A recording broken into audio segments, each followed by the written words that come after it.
Chapter 135.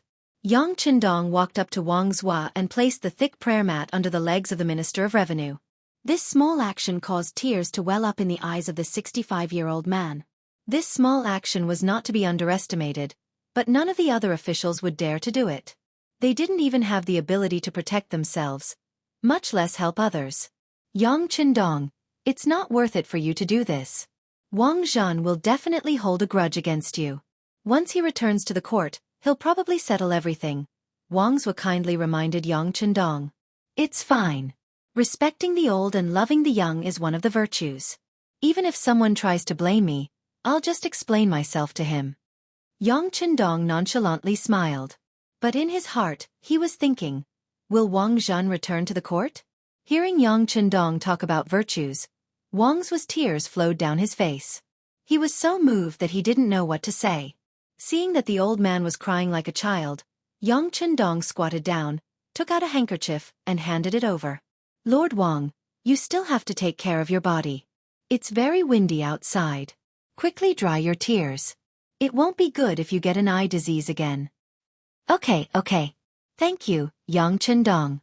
Wang Zhua took the handkerchief and wiped his eyes, his heart filled with gratitude. It was said that a friend in need was a friend indeed. Yang Qindong had barely left the capital, but he had already begun to win over the hearts of his people. And this was only the beginning. It could only be described as the first meeting of a towering figure. The army left Juyong Pass on the 19th and arrived at the Xian Manor. On the 28th, they arrived at the southern part of Jianghu City. It could be said that the army moved very quickly. Jianghu City was one of the 72 castles of Datong in the Ming dynasty. It was 4,600 meters long, and the city walls were 11.6 meters high. There was also a trench that was 10 meters deep. There was a barbican built inside and outside the city gate, which was the ancient battlefield where Liu Bang was besieged by Deng. During the Yuan dynasty, it was called Deng County.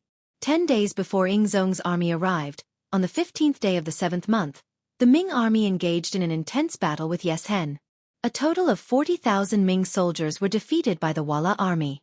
Even Datong provincial governor Song Ying, prince consort Jing Yuan, and Zhu Mian all died in battle. From this, one could see the heavy casualties. When the Ying sect's army arrived, the battlefield had not been cleaned up yet. Corpses of the Ming dynasty's army were strewn all over, and there was an unpleasant smell and a fearful atmosphere. This dealt a heavy blow to the Ming dynasty's army, and some of the more cowardly ones started to desert. Yingzong continued to advance. He wanted to find Wala's main force for a decisive battle, but at this time, Yeshen withdrew his forces and retreated beyond the Great Wall. 8th month, first day, the Ming army entered the strategic city of Datong, wanting to reach a standstill with the Wala army, who knew that Yeshen did not choose to fight head-on. Instead, he retreated north to lure the Ming army in. Although Datong was a strategic city, it was unable to support such a huge logistical supply. Seeing that the chances of a decisive battle were slim, and the army continued to stay here, not only would it not be of any use, but they would also suffer heavy losses every day. Thus, the officials all suggested to move back to the court. Yang Qindong did not follow the officials to ask the emperor. Instead, he looked on coldly from the side. Just from the situation at that time, the decision to move back to the court was the right one. Although they had mobilized so many people and did not achieve anything, at least the army did not suffer any heavy losses. At this moment, not only did Yang Qindong see this point, but even Zhu Qizhen and Wang Zhan, the actual commander of the army, also saw this point. The Battle of Datong had started under Wang Zhan's instructions. He had sent Datong's general Song Ying and military governor Shi Hang to fight with Wala. In his mind, the two of them were more than enough to take care of them first. This way, when he arrived, he could put on a show and show off. There was no need to really fight. Speaking of which, if they really fought, Wang Zhan might not have the guts to do so. Wang Zhan was worried that Song Ying and Shi Hang would not go all out, so he arranged for his trusted eunuch Guo Jing to be the army supervisor. Under the urging of this eunuch, the two sides fought. Due to their eagerness to fight, they fell into Yeshen's ambush. Furthermore, because of Guo Jing, a portion of Song Ying's army was wiped out. Shi Hang and Guo Jing escaped and talked about how strong Wala was, which scared Wang Zhan. Since the civil and military officials were all trying to persuade him to retreat, he chose to follow the wishes of everyone and agreed. Since they decided to retreat, they were not far from Datong, so there would not be any danger. They could just treat it as a vacation for 500,000 people. On the third day of the 8th month, the Ming army decided to retreat. Datong Deputy General Guo Deng suggested that they retreat from Zijing Pass to Beijing. This would be far away from Walla's possible attack route and would be relatively safe. However, Wang Zhan once again stood out and gave a different suggestion. For Wang Zhan to have his current position, it was because of his opportunistic nature. However, it was because of this that he acted like a small person and was used to showing off wherever he went. Now that he knew how strong the Walla cavalry was, he knew that he could not fight. However, if he went back just like that, he would feel some regret. As such, he decided to satisfy his desire to show off. He suggested not returning to Datong but to Xianxia Yuzhou, Wang Zhan's hometown. He wanted to use this chance to show off. When he left Xianxia Yuzhou, Wang Zhan was still a poor man. Now that he had unlimited power, he wanted to return to his hometown and show off. Due to Wang Zhan's insistence and the fact that Zhu Qizhan agreed, the army could only head toward Xianxia Yuzhou. However, just as they were about to reach Yuzhou and were 40 miles away from Zijing Pass, Wang Zhan suddenly changed his mind and asked everyone to stop. The reason was that he was afraid that the army would trample on the crops in Yuzhou. Before the new year, he had obtained large amounts of potato seeds from the Xianxia village and Ministry of Revenue and planted them here. To protect these high-yielding crops, the army could not advance. This reason once again convinced Zhu Qizhan, and the army headed toward the Xian Manor. Regarding this, Yang Qindong still maintained his silence. At this moment, even if he tried to persuade them, what could he do? With his current identity and position, his words would not be accepted by Wang Zhan and Ying Zong. If he rashly suggested it, it would only draw their disgust. As the Ming dynasty army headed toward the Xian Manor, Yes Hen, who had been following behind, also started to have thoughts. Yeshen's main force of cavalry was only around 30,000 people. Facing the Ming dynasty's main force of 500,000, he did not have confidence in winning in one battle. After following the Ming dynasty army for over 10 days and seeing the Ming dynasty army twist and turn around like a dumb bug, his heart slowly filled with confidence. It seemed like these 500,000 people were not strong and would not be able to take a single blow. As such, he gave the order to attack. Walla's elite cavalry split into two groups and attacked the Ming dynasty army. When Wang Zhan heard the news, he was very nervous and quickly retracted his army. He also sent Marquis Gongshun Wu Kezhong and Governor Wu Kaqin to lead troops to resist the battle. In the end, they were defeated. Wu Kezhong's troops acted as the Ming dynasty's rear guard and had more than 10,000 people, but they were still unable to take a single blow. After the defeat, he sent Duke Cheng Zhu Yong and Duke Yongshun Shueshi to lead 40,000 troops to Yaowa Ridge to fight with Yes Hen. In the end, they were ambushed and completely wiped out. The troops that Zhu Yong led were the elites of the Ming dynasty, and they were mainly cavalry. After this force was wiped out, the Ming dynasty army had already lost the ability to fight with Yes Hen. At the same time, their morale had also started to fall. Just like that, the day before the Ming dynasty army arrived at the Tumu castle, they had already suffered heavy losses. They lost around 50,000 men, and their actual military strength, not including the transport troops and civilian workers, was less than 200,000. Furthermore, they had lost their elite cavalry. When Zhu Yong led 30,000 men into Yeshen's ambush and did not return, Zhu Qizhan and Wang Zhan were so scared that they peed their pants and ran back. On the 13th day of the 8th month, the army entered the Tumu castle. When the army arrived at the Tumu castle, the sky was not dark and the sun had not set. At this moment, they were only 20 miles away from Huailai County, and they could rush there in a short time. The moment the army entered the county, the Walla cavalry would not be able to do anything. At this moment, it could be said that it was a matter of life and death. Wang Zhan was up to no good, and he ordered the army to stop advancing. It turned out that the 1,000-odd carriages that belonged to Wang Zhan had not arrived. These were the things that the border troops had given him along the way, and they were worth millions of silver. As the person in charge of this north expedition, the gifts from the local official Zhuang Xing were naturally accepted by Wang Zhen. The gifts from the officials along the way were too generous, which was why Wang Zhan gave up on the chance to enter Huailai City. Wang Zhan requested for everyone to wait for the carriages to arrive before they left.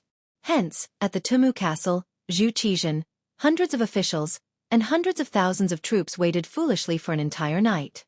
When the sun rose, the 1,000-odd carriages still had not arrived. Wang Zhan could not wait any longer. In his heart, he knew that the carriages would not arrive, and at this moment he wanted to leave. Unfortunately, even if he wanted to leave, it was already too late. With a night's time, the 30,000 Walla elite cavalry had split up and surrounded the Ming army. In the end, the hundreds of thousands of troops were surrounded by the 20,000 Walla cavalry in the Tumu castle, which had no water source. To say that 30,000 troops surrounded hundreds of thousands of troops was impossible under normal circumstances. However, after these few days, the army was like birds startled by the twang of a bow. Their morale was all gone, and they had lost half of their original combat strength. Wang Zhan was also frightened by the charging Walla cavalry. In his panic, he used the Tumu castle as the center to dig trenches and set up barriers to protect himself. Unfortunately, Wang Zhan did not know how to fight, and he did not even understand the geography of the place. The Tumu castle was located on high ground, and there was no water source, so it was not a place that could be defended.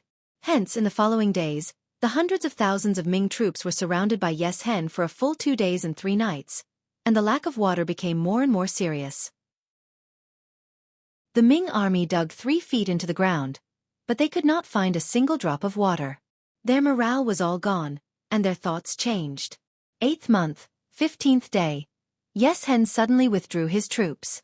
He said that he was not going to fight, and he even sent a messenger over to say that he wanted to negotiate. This was just him playing hard to get. Chapter 136. However, Wang Zhan believed it. Perhaps he was lying to himself. When he saw that Yes Hen had retreated first, he immediately gave the order to go out and find a water source. With this order, the soldiers removed the encirclement, jumped out of the trench, and ran with all their might towards a small river 15 li away. The troops were instantly thrown into chaos. Looking from afar, one could only see a dense mass of black. However, after running for 3 to 4 li, tens of thousands of Walla elite cavalry suddenly appeared and charged into the chaos of the Ming dynasty army.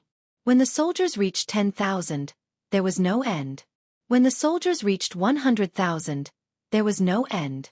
The Walla army besieged the Ming dynasty army from all sides. The cavalry rushed in and waved their swords to kill the Ming dynasty army. The Ming dynasty army suffered heavy casualties.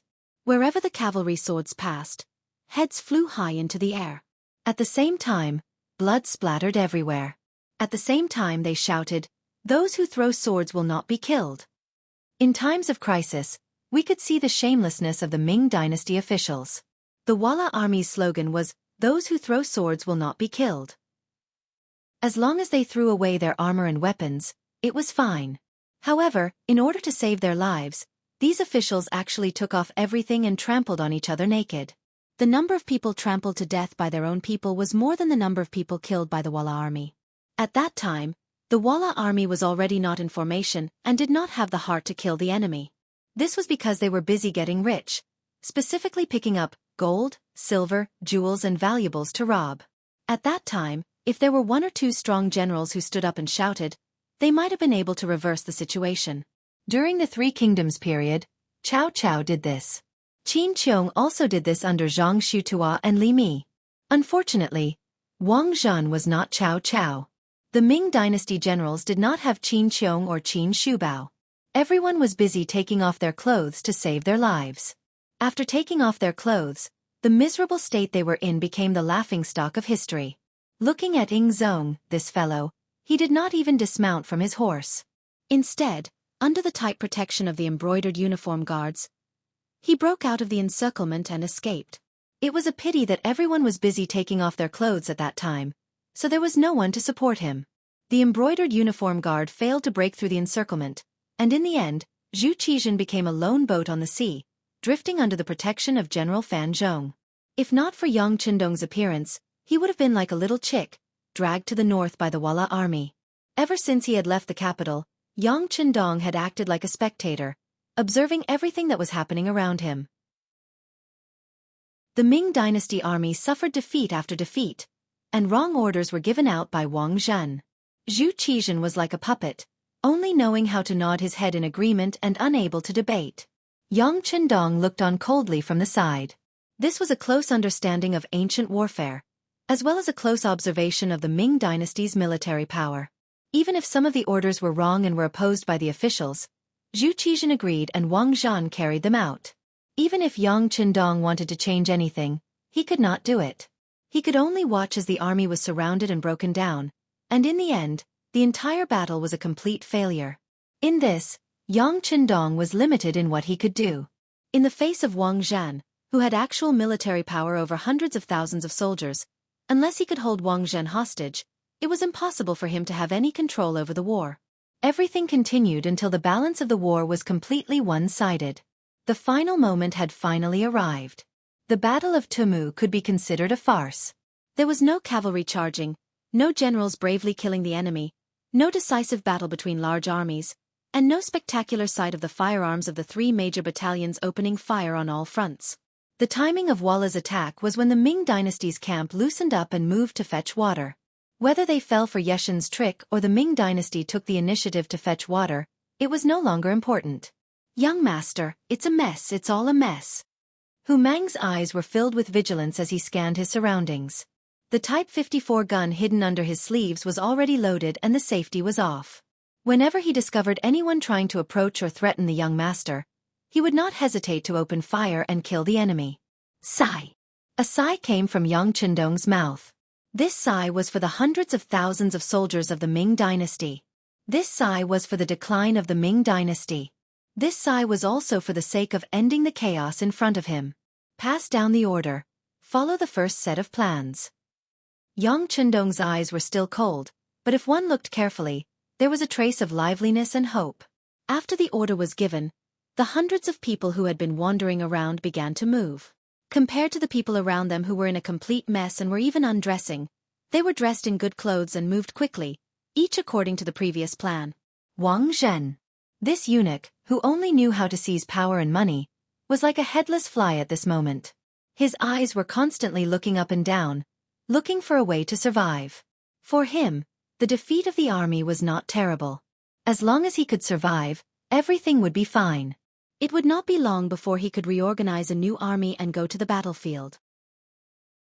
Of course, he might have the ability to do so, but whether or not he had the courage was another matter. His 4 eyes were still blinking rapidly when suddenly, someone flashed past his side.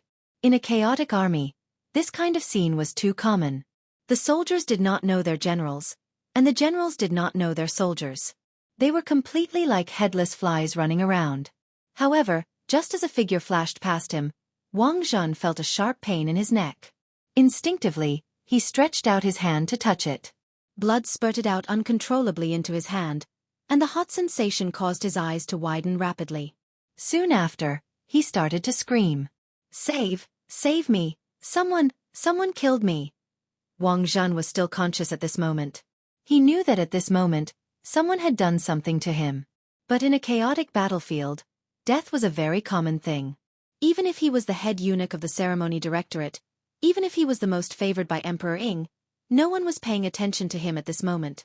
One of his hands covered his neck that had been cut, as if he wanted to block the bleeding wound.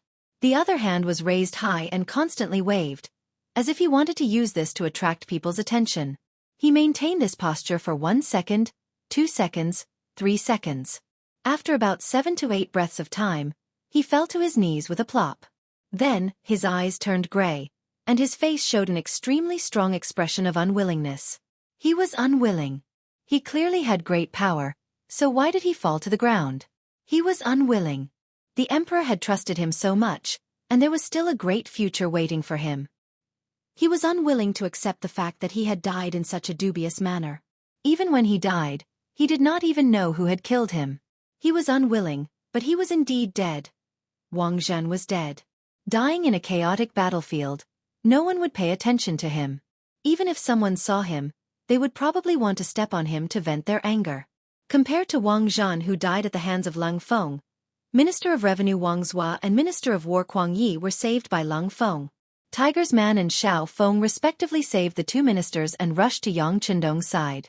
In comparison, Kuang Ye's clothes were not bad, and his appearance was not bad. No matter what, he was still the Minister of War, so he should have some integrity. However, the buttons on his shirt that he remembered wrongly showed that when Walla's army said, "Remove your armor and don't kill those who throw blades," he was also flustered. Speaking of which, who was not afraid of death? When faced with death, it was not wrong for a person to react in any way. At least, it could not be said to be wrong, because it often replaced a person's instinct and nature. Kuang Yi only remembered a few buttons wrongly. Compared to Wang Zhua, he was indeed much better. This was because our Minister of Revenue had already taken off his robes and was only wearing underwear. Moreover, it was wrinkled and didn't fit him at all. At a glance, one could tell that it was the kind of clothes that he had snatched from somewhere and put on temporarily. Yang Qindong was not surprised at all by Wang's reaction. As a scholar, he should have integrity. However, in a chaotic battlefield, he would be affected by others and completely lose his mind.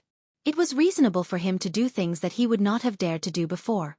When the two ministers were brought in front of Yang Qindong, their faces naturally turned red. They felt ashamed of their current behavior, but this feeling quickly disappeared and was replaced by curiosity.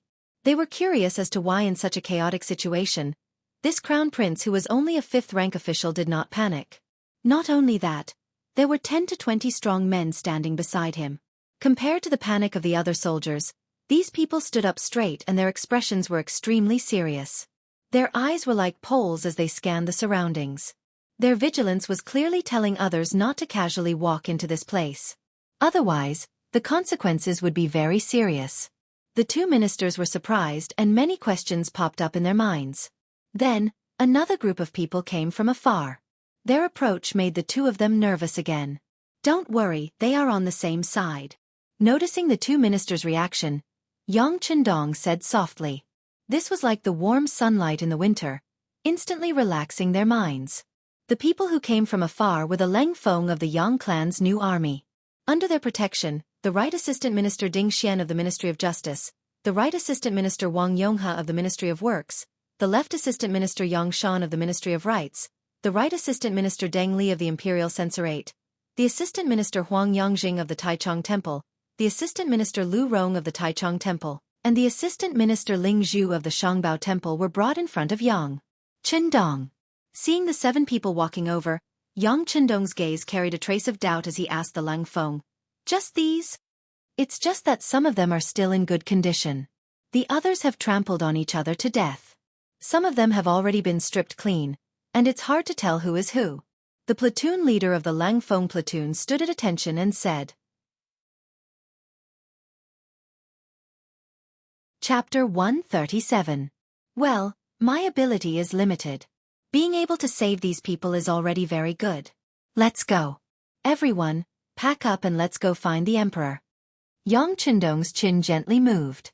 Although the first plan was to save 30 officials or marquis, the battlefield was originally ever-changing. No one could take care of everything. It was not easy to save a total of 9 people. At this time, the 9 Darren all noticed that something was wrong with Yang Qindong. This horse washer seemed to be calmer than anyone else. He even seemed to have a small number of elite armed forces with good fighting strength. But to be able to reach this position, which one of them was not a shrewd person? At this time, no one would open their mouth to ask why. If they were unhappy, the other party would just casually abandon them. Other than waiting for death, they did not know what to do. No one raised an objection. Yang Qindong led everyone to the place where the emperor was. Originally, everyone was with the emperor, but when the war started, the whole situation became chaotic. Fortunately, Yang Qindong had already arranged for people to keep an eye on the emperor's every move. As someone who had foreseen all of this would happen, how could he abandon Zhu Qizhen, this important big shot, at such a critical time? Compared to the chaos on the battlefield, where people were stripping off their armor and running away without resisting, the place where Zhu Qizhen was standing was very tragic. The performance of Hubin and the accompanying little eunuchs was probably the only bright spot in the whole change of the Tumu castle. They were shot into hedgehogs by the tiles, but they still fought to the death without retreating. Their purpose was to protect Emperor Zhu Qizhen, who was trembling in fear and had yellow water dripping from his trousers. Yes, at this time, Zhu Qizhen had completely lost the majesty of the emperor. His golden armor had long been thrown away. At this time, he was wearing an inner robe and was curled up in a corner, trembling. Later history books had recorded that even when Zhu Qizhen was captured by Walla's army, he was so calm, so brave, and even had a face of justice. He even dared to scold the enemy. But in fact, that was not the case. This was just a trick that Emperor Yingzong used to beautify himself after he became the emperor again. Only Yang Ming's, the orthodox northern hunting story, praised Zhu Qizhen as a flower. In fact, the records in Lin Rong records and Butai records were completely different. Just like Lu Dingji's record of negation of Taishang, we can see three things from the Tumu Castle incident. First, Wang Zhan was indeed the culprit behind the Tumu Castle incident. Second, Zhu Qizhen was not calm at all. Third, the officials were very shameless, and the Imperial guards, Huban, were very loyal.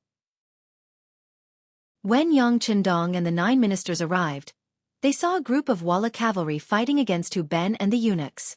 However, relatively speaking, the ones who were killed were the little eunuchs. By the time he arrived with everyone, all the eunuchs were dead, and not a single one was left. Only the general of the guards, Fan Zhong, and a dozen or so Hu Ben, who was seriously injured, was still resisting with all their might.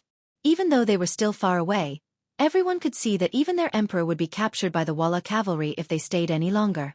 The 9 ministers and all the new soldiers of the Yang family all looked at Yang Qindong. At this moment, he had undoubtedly become the backbone of everyone. Everyone's hopes were placed on him. Charge over, open a bloody path. Anyone who resists, kill. His face was indifferent, and his words fell from his mouth. If someone did not know, they would think that he was a general who had the overall situation under control. In fact, they only had 100 people, but the Walla cavalry had at least 300 people. The 9 ministers looked at Yang Qindong with suspicious eyes. They really could not understand what this horse-washing master was relying on at this moment. In contrast, the 100 soldiers were eager to give it a try. Speaking of which, these people had all been baptized by war. Some had participated in the war of Deng Maoqi's uprising, and also participated in the Battle of Ryukyu Island. Speaking of which, if these people did not have outstanding strength and outstanding performance, they would not have become soldiers of the 1st Company of the 1st Battalion. Most of the time, the 1st Battalion represented the strongest. But no matter how many battles they had participated in, how many victories they had won, it could not compare to this time. This was in front of the 6th young master. Perhaps many of the soldiers would not have such an opportunity in their lives. But now, the opportunity was in front of them. Who would not want to perform well?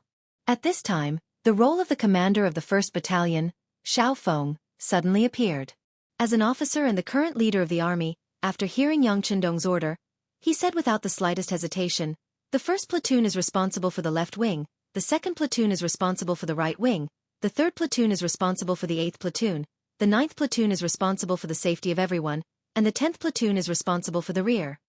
After the order was given, the 100 soldiers of the 1st Battalion quickly moved.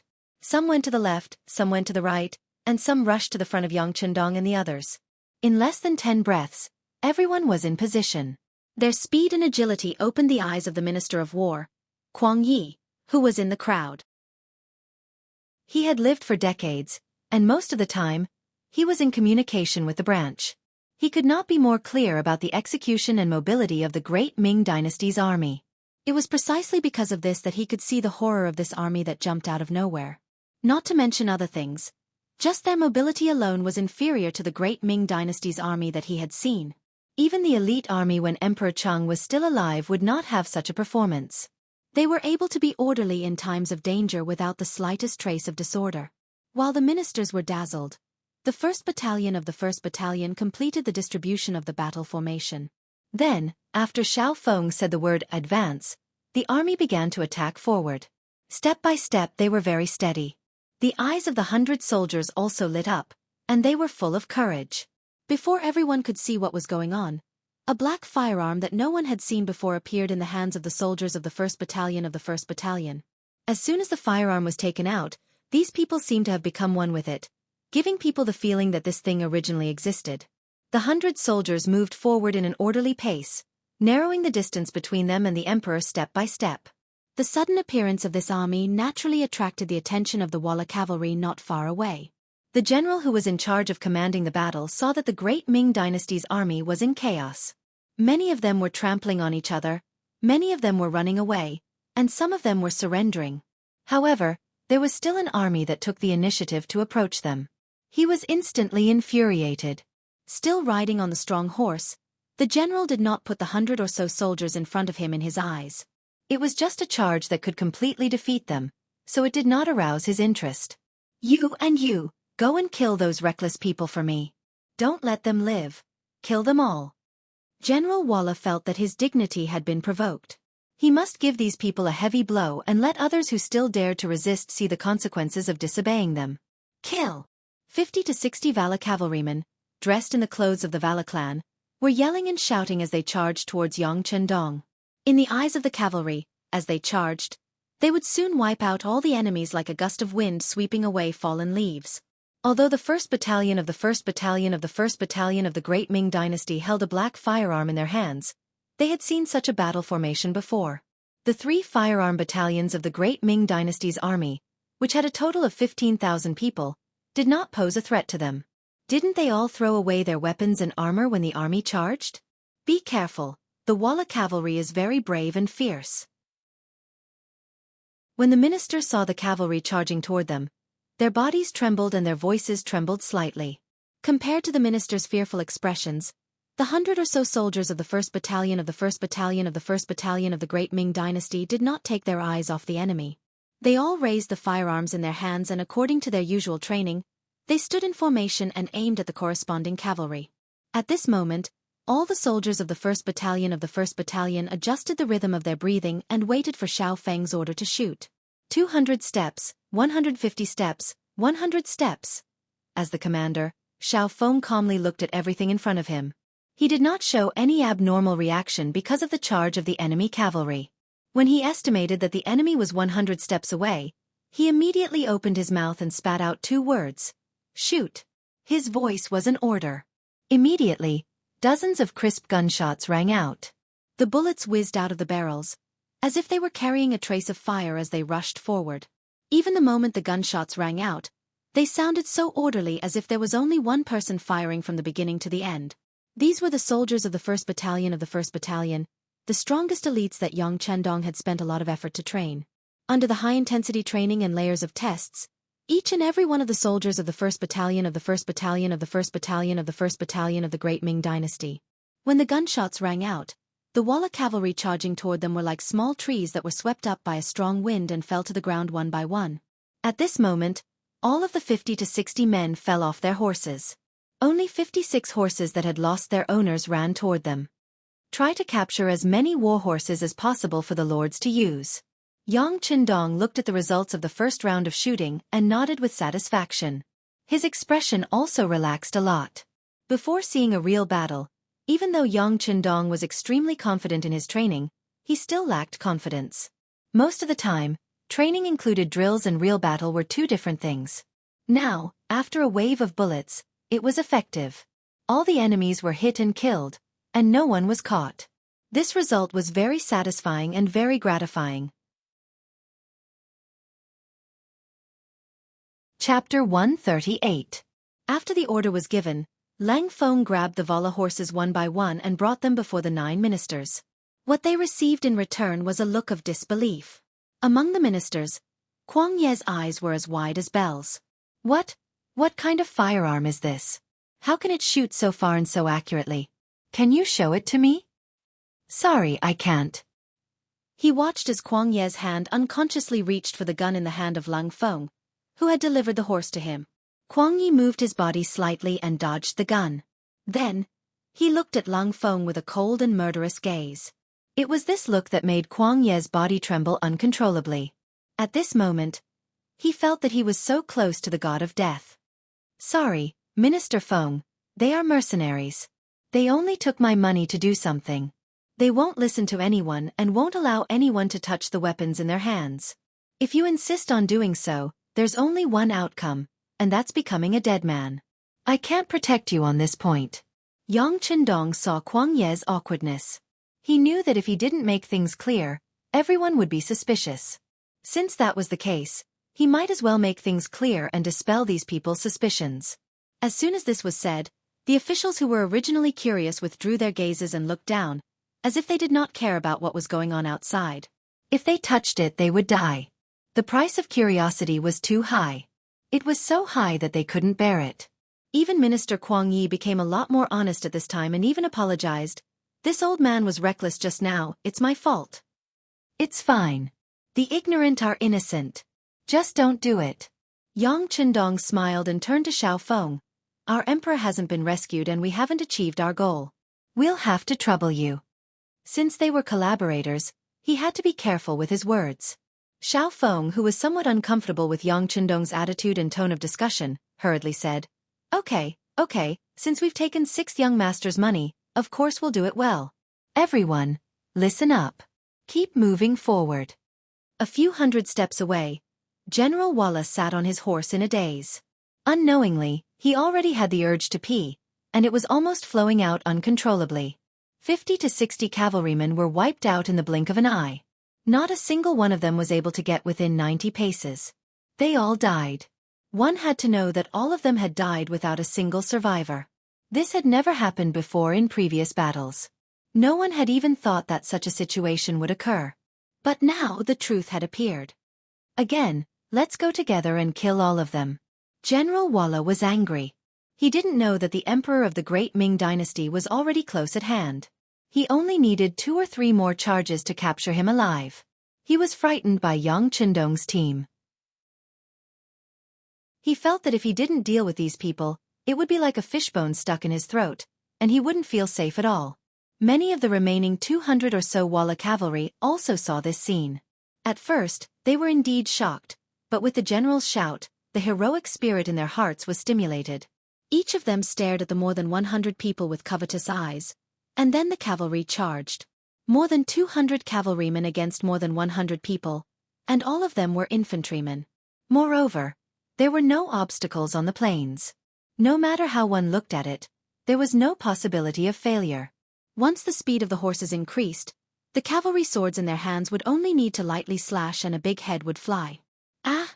All kinds of screams were heard, and the Walla cavalry's charge began. With the help of the speed of the horses, the distance between the two sides was quickly shortened. Be careful, be careful. Kuang Yi, Wang Zhua, and the other important officials were staring at the scene in front of them. Although they were already sitting on their horses, they still felt their bodies trembling. This was because they really didn't know how these mercenaries, as mentioned by Yang Qindong, would deal with more than 2 times the number of soldiers. This was naturally because they didn't understand these firearms. Their past experience told them that the power of firearms was indeed not small, but their weakness was also quite obvious. That was, after firing a shot, they had to reload. In this way, when facing more than 2 times the number of enemies, the firearms soldiers didn't have the slightest advantage. Raise your guns ready to fire. Different from the previous time, this time, Xiao Feng also raised the 95 style in his hand. The increase in the number of enemies made him want to join in the battle. However, this action of his had indeed caused the other Lung Feng members to show dissatisfaction. It was just more than 2 times the number of enemies, and they really didn't care about it.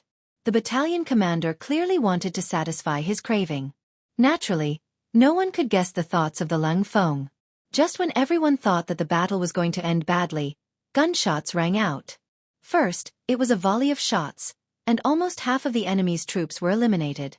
Then, the gunshots were no longer as orderly as before, but it only gave the impression that there were a few more gunshots. Next, on the entire battlefield, only General Walla was escaping on his horse. At the most crucial moment, the general became afraid. He relied on his superb horsemanship to hide his body on the horse, and only then did he manage to dodge the shot. However, in front of the most elite Lung Feng, since you were already identified as a target, how could you escape? Even if you managed to dodge the first shot, you wouldn't be able to dodge the second. Xiao Feng raised his gun, and after his breathing calmed down, he moved his right index finger. After a crisp paw sound, the healthy horse fell to the ground. Once the healthy horse fell, General Walla naturally fell off the horse, then quickly got up and continued to run. However, after another gunshot, the body that was moving forward suddenly fell to the ground, and there was no more movement from it. The second shot was still fired by Xiao Feng. He wasn't arrogant enough to think that he could kill the target with one shot, so he only shot the horse to prepare himself for the next shot. 2 consecutive shots from the same gun finally killed General Walla, but at the same time, it opened Kuang Ye's eyes. Originally, he could tell that this gun was different from the guns in the Great Ming Dynasty, but he never expected that this gun could fire continuously and from such a long distance with such accuracy. This scene was tantamount to giving him a solid lesson. Although he was not out of danger yet, at this time, he was already considering whether he could buy such firearms from the army. If that was the case, why would the Great Ming Dynasty be afraid of a strong enemy? Xiao Feng's performance won Yang Qindong's applause. Not bad. Although it was only 2 words, it was enough to make Xiao Feng's face glow. He was even happier than if he had received a military medal. This was the 6th young master's praise. If Lung Song and Gao Xiong knew about it, they would probably be envious. Xiao Feng, who was satisfied, felt even more motivated. He immediately ordered, "Everyone, listen to my orders. Search and move forward. If you find any danger, you don't have to report it. Deal with it yourself." This was equivalent to handing the right to fire to the individual. The 100 Lang Feng members immediately became excited. Their eyes kept searching for the enemy who might not be completely dead yet. Perhaps it was because their previous shooting skills were too accurate, but along the way, they didn't find a single enemy that was not dead. This made the soldiers feel like they were not satisfied. On the contrary, Kuang Yi Wang Zhua and the other important officials who followed them all the way breathed a sigh of relief in their hearts. With such a powerful mercenary group accompanying them, their safety should be much more guaranteed. After more than 300 steps, Zhu Qizhen finally took off his armor and appeared in everyone's line of sight in a yellow robe. Compared to his usual high and mighty appearance, at this moment, his eyes were filled with fear. His clothes were disheveled, and there was even a small bruise on his face. The bruise was probably caused by falling to the ground. In short, he was currently in a sorry state. When he saw Yang Qindong and the others, his originally lifeless eyes immediately became filled with a strong desire for life. "Beloved official Yang, we are here. We are here. Check the injuries of the others and protect His Majesty." Yang Qindong also saw Zhu Qizhen. He then ran over to Zhu Qizhen's side, pretending to be terrified.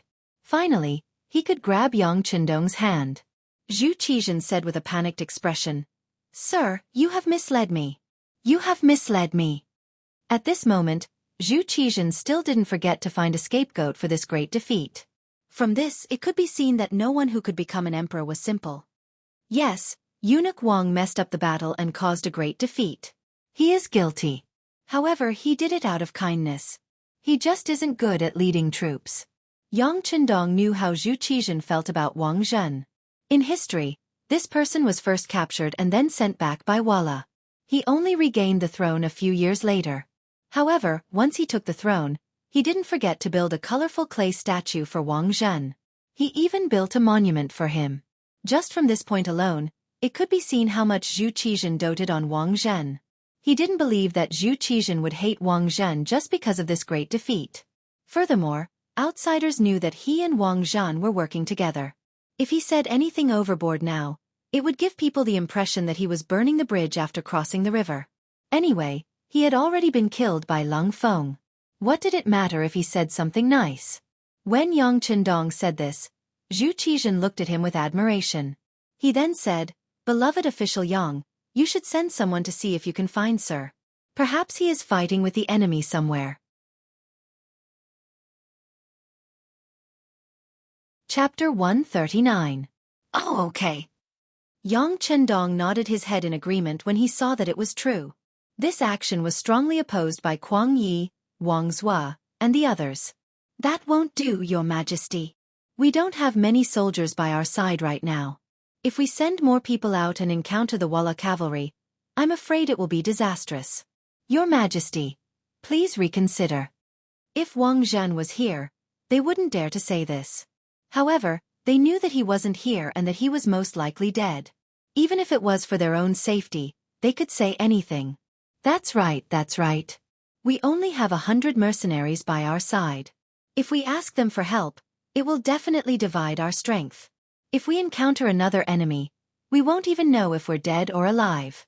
Yang Chendong naturally wouldn't send Lang Feng to search for Wang Zhen. Wang Zhen was already dead. What was the point of searching for him? Thus, he pretended to be in a difficult position. When he mentioned that searching for Wang Zhen would divide their strength and put them in danger, Zhu Qizhen's desire to search for Wang Zhen wasn't as strong. After all, no matter how good their relationship was, if there was a possibility of losing their lives, they would have to think twice. Sigh, all right. I believe that Sir will be blessed by the heavens. He should be fine. Zhu Qizhen was forced to give up on searching for Wang Zhen. However, he then looked at Yang Chendong and said, "Beloved official Yang, who are these people? How did they have the strength to kill so many Walla cavalry and come to my side? Your Majesty, please forgive this subject for his innocence." Yang Chendong knew that this was an excellent opportunity to reveal the identities of Xiao Feng and the others. Of course, he wouldn't miss it. Thus, he pretended to be guilty as he spoke. "Sigh, beloved official Yang, why are you doing this? You saved me. This is a great merit. How can I blame you?" Zhu Qizhen grabbed Yang Chendong and didn't let him kneel down. Instead, he spoke with an excited expression. It had to be said that Zhu Qizhen had a way of grasping people's hearts. Just like those words just now, anyone who heard it would be inexplicably grateful, and even have the thought of going through water and treading on fire to repay the emperor's kindness. But who was Yang Chendong? In the future, being a monarch was just a status symbol to him. It was absolutely impossible for him to swear loyalty because of this. At the very least, it was not something that an incapable ruler like Zhu Qizhen could do. In his heart, he didn't take Zhu Qizhen's words to heart, but on the surface, he pretended to be extremely touched and said, "How could this subject save the emperor? It's clear that the emperor is blessed by the heavens," which led this subject to rush over. Zhu Qizhen's face lit up with joy after hearing those words. His fearful expression seemed to have relaxed quite a bit. "Your Majesty, the reason why I said I was guilty was because I was afraid of death. That's why I spent a lot of money to hire these foreign mercenaries. They only recognize money and not people. In their eyes, there is no distinction between country and region. They will work for whoever can pay them. Your Majesty also knows that this subject doesn't lack money. I did it for the sake of my own safety. But I didn't report it to Your Majesty in advance, which is also a crime." There was a dignified opportunity to say the identity of Xiao Feng and the others to Zhu Qizhen. As long as he knew, this matter would be legalized. Sure enough, when Zhu Qizhen heard this, he nodded with an understanding look. "Good. Beloved official Yang is always prepared for a rainy day. But I just don't know how much they are so powerful." Zhu Qizhen wasn't the only one who thought this way. The other ministers were also very curious.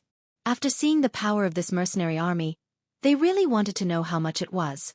In fact, the one who was most concerned about it was Zhu Qizhen. Although he didn't see it personally, to be able to come in front of him in the midst of the chaos, they must have some ability. Then if everyone could hire such a powerful army, wouldn't it mean that they had the capital to rebel? How could he not pay attention to it? Feeling everyone's gaze on him, Yang Chendong smiled and said, "Your Majesty.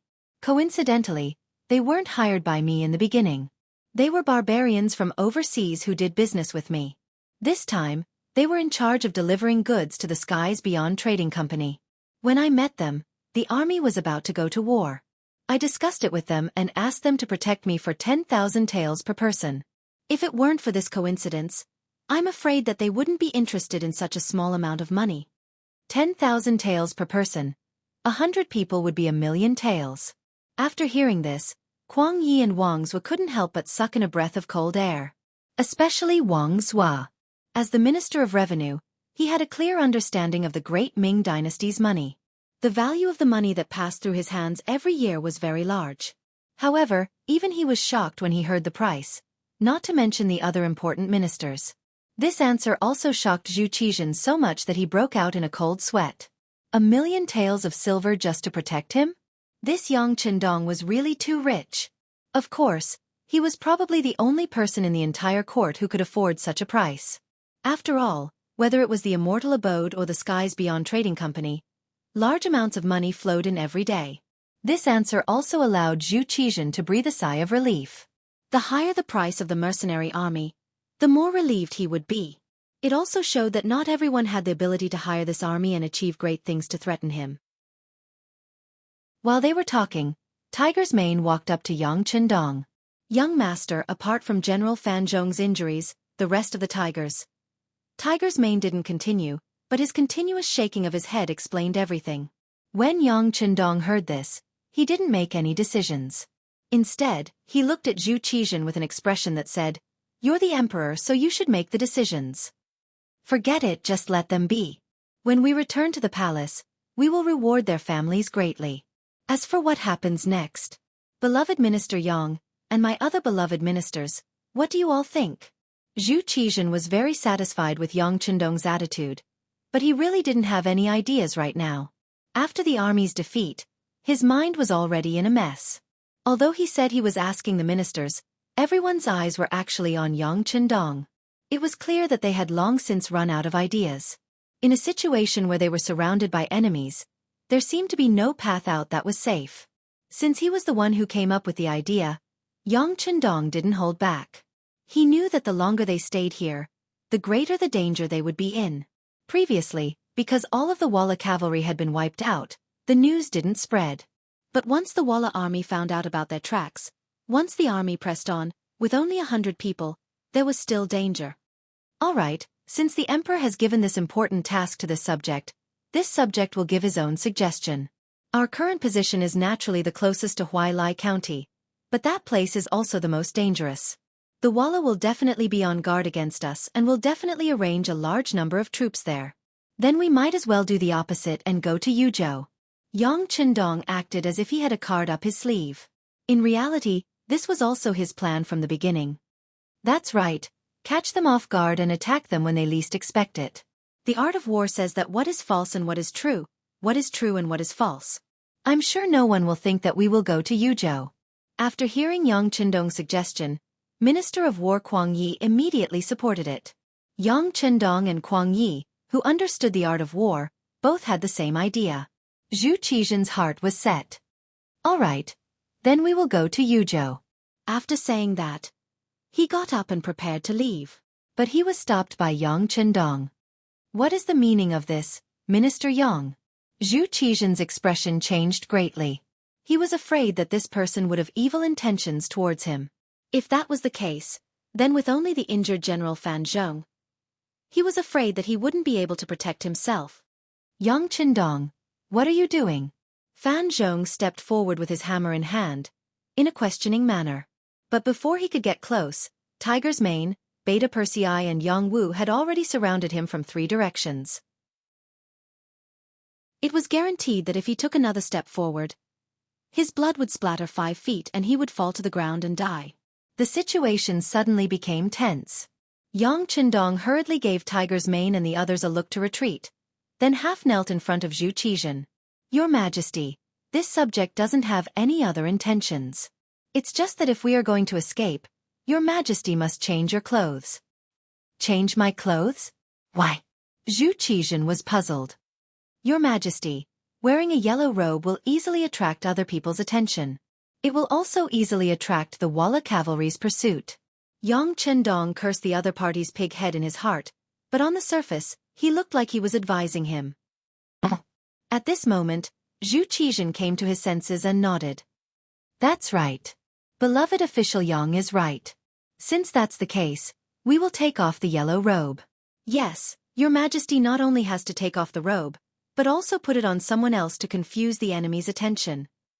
Yang Qindong's words shocked Kuang Yi and the other officials, causing them to become nervous. They first looked at each other, then slowly lowered their heads. These people's reactions fell into the eyes of Yang Qindong and Zhu Qizhen, and the latter was naturally unhappy. The former lowered his head and smiled, but when he looked up, he had already returned to his serious state. Your Majesty can put the yellow robe on Hu Ben, who died with a similar figure to you, to create a false image and use it to confuse the enemy. Hearing that they were going to let the dead wear clothes, Kuang Yi and the others raised their heads one by one, and their expressions returned to normal. Zhu Qizhen suddenly understood and said, That's right. Beloved official Yang is right. This way, the Walla army will think that we have already ascended to heaven. This way, no one will pursue us. Chapter 140.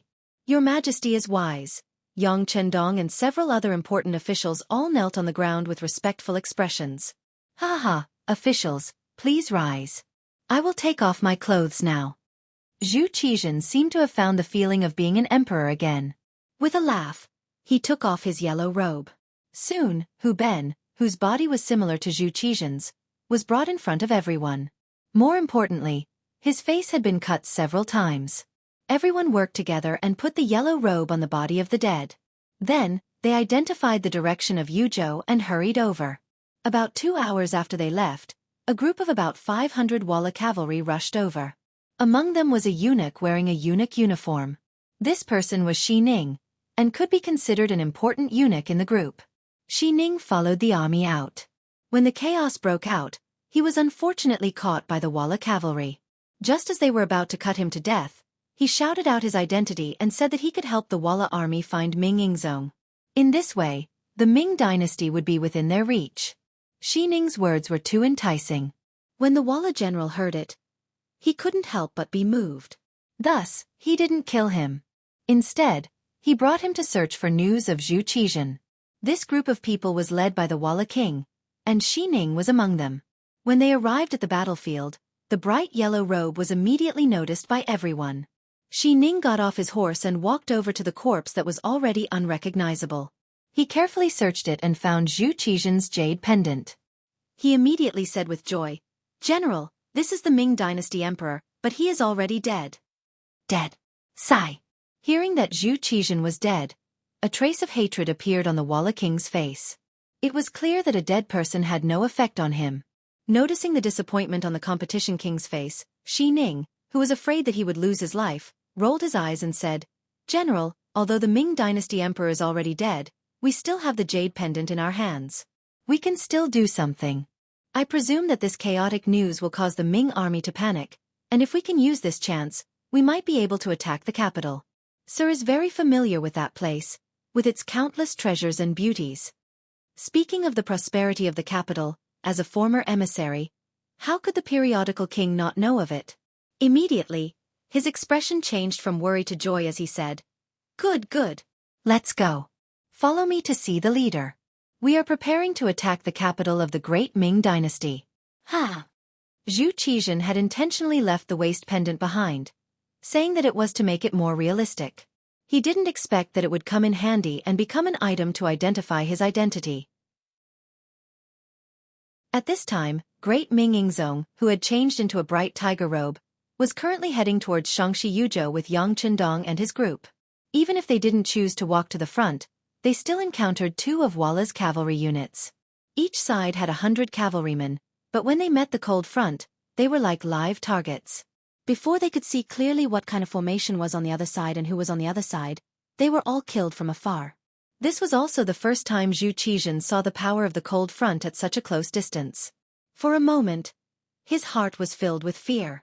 But when he thought that they were now being used by him, he couldn't help but feel relieved. Now that they had more healthy horses and more food from the bodies of the Walla cavalry, everyone began to speed up after eating and drinking to their heart's content. Regardless of whether it was day or night, they headed straight for Yuzhou. Shi Ning was brought to his elder brother, Yes Hen, who was also the leader of the Walla, by the periodical king. Yes Hen was tall and sturdy, and there was a sense of superiority in his eyes. His eyes were deep and sharp, and when he looked at Shi Ning, he was so scared that his heart jumped. "You said that this belongs to your Ming emperor?"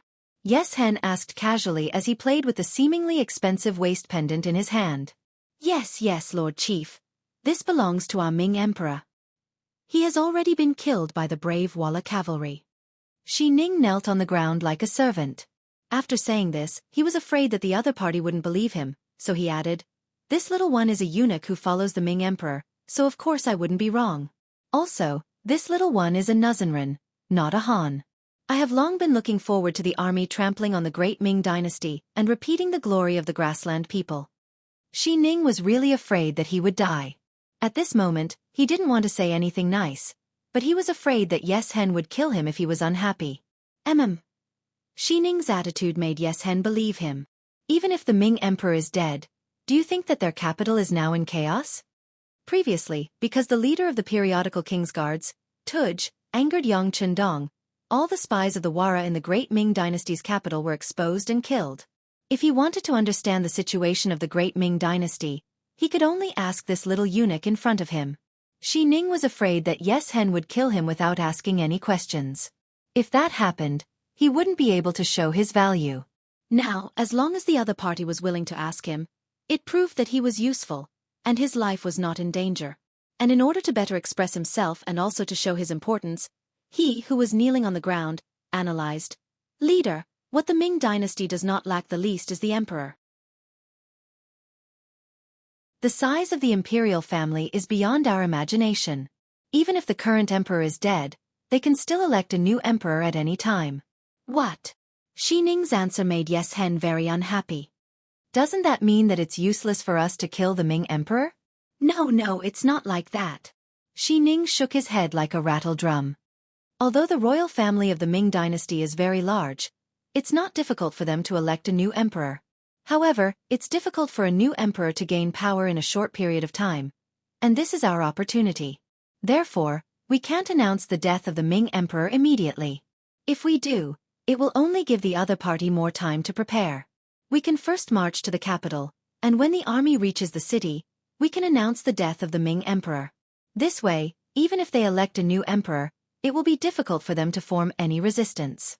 At that time, the new regime will be replaced by the old regime, and it will be chaotic. This way, we can suppress the city with our army. At that time, this lowly one can persuade my friends, and perhaps we can open the city gates without shedding a drop of blood and completely enter the capital. Zhu Qizhen was already dead, and to Xi Ning, he had no hope. Even if he could safely return to the capital, how could another emperor trust him as much as Ing Zong did? Perhaps the other eunuchs would be eager to kill him. Since there was no way out, he might as well vote for Walla. With his contributions in planning, once Walla succeeded, he might be able to become a powerful eunuch like Wang Zhen. At this moment, Xi Ning seemed to see the glorious light of the future. In order to achieve this goal, he really did his best to plan for Yes Hen. Okay. After hearing Xi Ning's words, Yes Hen was also moved. Originally, he only wanted to attack the border of the Ming dynasty to show his strength. However, he didn't expect to win the battle and even kill the Ming emperor. Now that he had the opportunity to enter the capital of the Ming dynasty, how could he give it up? Thinking back, he once asked the Ming emperor to marry a princess to him for the purpose of seeking peace, but he was rejected. Now, if he could enter the capital, wouldn't he be able to choose all the princesses? He would also be able to take revenge for the humiliation he suffered back then. Xi Ning's proposal was accepted by Yes Hen. Next, Walla's army began to clean up the battlefield. In terms of firearms alone, there were 14 great general cannons, 2,161 divine cannons, and 4,223 divine spears. In addition to other military necessities, it could be said that the harvest was quite bountiful. In the Ming army, Duke Ingong Zhangfu, Marquis Taining Chening, Prince Consort Jing Yuan, Count Pingxiang Chen Huai, Count Xiangqing Li Zhan, Count Suiyan Chen Sun, Count Xiawu Shenrong, Governor Liang Cheng, Wang Gui, Scholar Chao Nai, Zhang Yi, Hanlin Academy attendant Scholar Zhang Yi, Left Governor Gong Quanan of the Office of Transmission, Dai Qingzu of Taichung Temple, Wang Yiju, Bao Liangzhua of the Imperial Secretariat, Yao Xian, Bao Hui, Censor Yu Gong, Pan Cheng, Qian Yu, Censor, Zhang Hong, Huang Chang, Wei Zhen, Xia Cheng, Yin Hong, Tong Kund, Sun Qing, Lin Xiangfeng, Lang Zhongqi Wang, Feng Xueming, Minister Councillor Wang Jian, Cheng Siwen, Cheng Cheng, Cheng Cheng, Lu Duan, Manager Yu Jian, Zhang Tang, Zhang Xian, Deputy Ma Yu of the Supreme Court, Yin Chong, Pedestrian Luo Ruyong, Xia Guanjing of the Imperial Astronomer, Lu Xian of the Imperial Astronomer, Li Gong, Shi Yu, and others all died in the battle. In this battle, more than half of the Ming army died, and a large amount of supplies were plundered by Yes Hen. Only the Minister of the Supreme Court, Xiao Weizhen, and a few others luckily escaped. Then there were the 9 important officials that Yang Chendong had saved. The 500,000 soldiers left behind by Ming Chengzu Zhu Di had been completely wiped out, and the 3 most elite battalions had also been destroyed. The development of firearms for the army had been greatly hindered, and the gates to the capital had been opened. In the history of the Ming dynasty, this battle was known as the defeat of Tumu. This defeat had far-reaching effects, becoming the turning point for the Ming dynasty from the early to the middle stages. In the capital. When the news of Tumu's defeat reached the capital, everyone felt like they had been hit in the head with a stick. The streets were abuzz with discussion, and a chaotic situation was about to unfold. The imperial court was in an uproar, but no one was in charge. The imperial court was in a state of panic, and Zhu Qiyu, who was temporarily in charge of court affairs, felt as if he was sitting on pins and needles. He had originally thought that he was only temporarily in charge of court affairs, and if there were any problems, the officials would deal with them. He was just putting on an act, waiting for Emperor Zhu Qizhen to return so that he could report on his task perfectly and continue to be a king. But he had never imagined that the army would be defeated, and defeated so miserably. According to the news from the front lines, the field was littered with corpses. Now, there was no news of Emperor Zhu Qizhen. To say something disrespectful, no one knew whether he was dead or alive. Since no one knew whether the emperor was dead or alive, his burden had undoubtedly become very heavy. Just like now, all the officials were asking him for his opinion, causing him to feel uneasy and unsure of how to respond. Chapter 141. Prince Cheng. The military report says that Walla's army is coming to the capital. Baiyang Pass is in an emergency. If we don't do anything about it, Zijing Pass and Juyong Pass will be in danger. At that time, Walla's army will come to the capital. Wang Ji, the Minister of Personnel, as one of the old officials, stood out bravely and told Zhu Qiyu about the danger of the current situation. Then what should we do? Zhu Qiyu, who had never been in charge of the court, was at a loss. Prince Yu, Minister Wang, we should be discussing the whereabouts of His Majesty and whether he will be able to return. Hu Xiao, the Minister of the Ministry of Rites, stepped forward with his ceremonial tablet in hand and spoke with a worried expression. A snake can't do without a head. No one could make the final decision. No one could think of the same thing. Minister Hu is right. The most important thing now is to find out where His Majesty is and where the other officials are. Jin Lian, the Minister of Justice, and Sherpu, the Minister of Works, both held their tablets and raised their heads high to express their thoughts. Well, if that's the case, go and find out where His Majesty is. Zhu Qiyu, Prince Cheng, nodded in agreement. If he knew that Zhu Qizhen was still alive, he would find a way to bring him back to preside over the situation. If he was gone, Zhu Qiyu didn't think too much about it for now. The court meeting ended in such a hurry that they did not manage to come to a conclusion. The spies of the Eastern Palace Guards and the Brocade Guards began to move. However, facing the Walla's army on the battlefield, it was not possible to find out the real information in a short time. Zhu Qiyu returned to the Nangong Palace with a worried look. The Nangong Palace was a side hall in the palace. Because it was only in a corner of the palace, few people came here. When Zhu Qizhen had left, he had arranged for his younger brother to stay here as a warning. Because the crown prince was only 2 years old and had just been established, he couldn't supervise the country. Therefore, Zhu Qiyu was asked to stay here. But it was just to let him stand there as a puppet. It was impossible for him to have any power or have any thoughts about the imperial power. The arrangement of the remote Nangong Palace was a warning to Zhu Qiyu that she had to grasp her own position and not overstep her authority. Zhu Qiyu did not have any thoughts about being assigned to Nangong's place. He was very clear about his own position. But that was based on Zhu Qizhen's triumphant return. Naturally, he had to return to his seat. But now, Zhu Qiyu's mood was very complicated. She walked back to the Nangong Palace, where she was temporarily staying. She happened to see a few eunuchs not far away. They seemed to be talking about her and pointing at something. For a moment, anger rose in his heart. It was true that he was a puppet, but at the same time, he was also a prince. How could he allow some little eunuchs to order him around? For a moment, anger rose from his heart, and a trace of killing intent appeared in his heart. However, this killing intent was forcefully suppressed as soon as it arose. Now that Ying Zong's fate was unknown, what if he was on the way back? If he killed a little eunuch in the palace without permission, wouldn't that give him something to use against him? Zhu Qiyu knew very well that this elder brother of his was not very broad-minded. Zhu Qiyu wanted to keep the peace and suppress his anger. However, at this moment, a great eunuch in a python robe suddenly appeared from the side. He looked coldly at the 4 little eunuchs who were gathered together and discussing. You don't do anything in the palace, but talk nonsense here. Do you really have nothing better to do? Come on, drag them away and give each of them 40 strokes of the military rod. 40 strokes of the military rod was tantamount to taking their lives. When the 4 little eunuchs heard this, their expressions changed dramatically.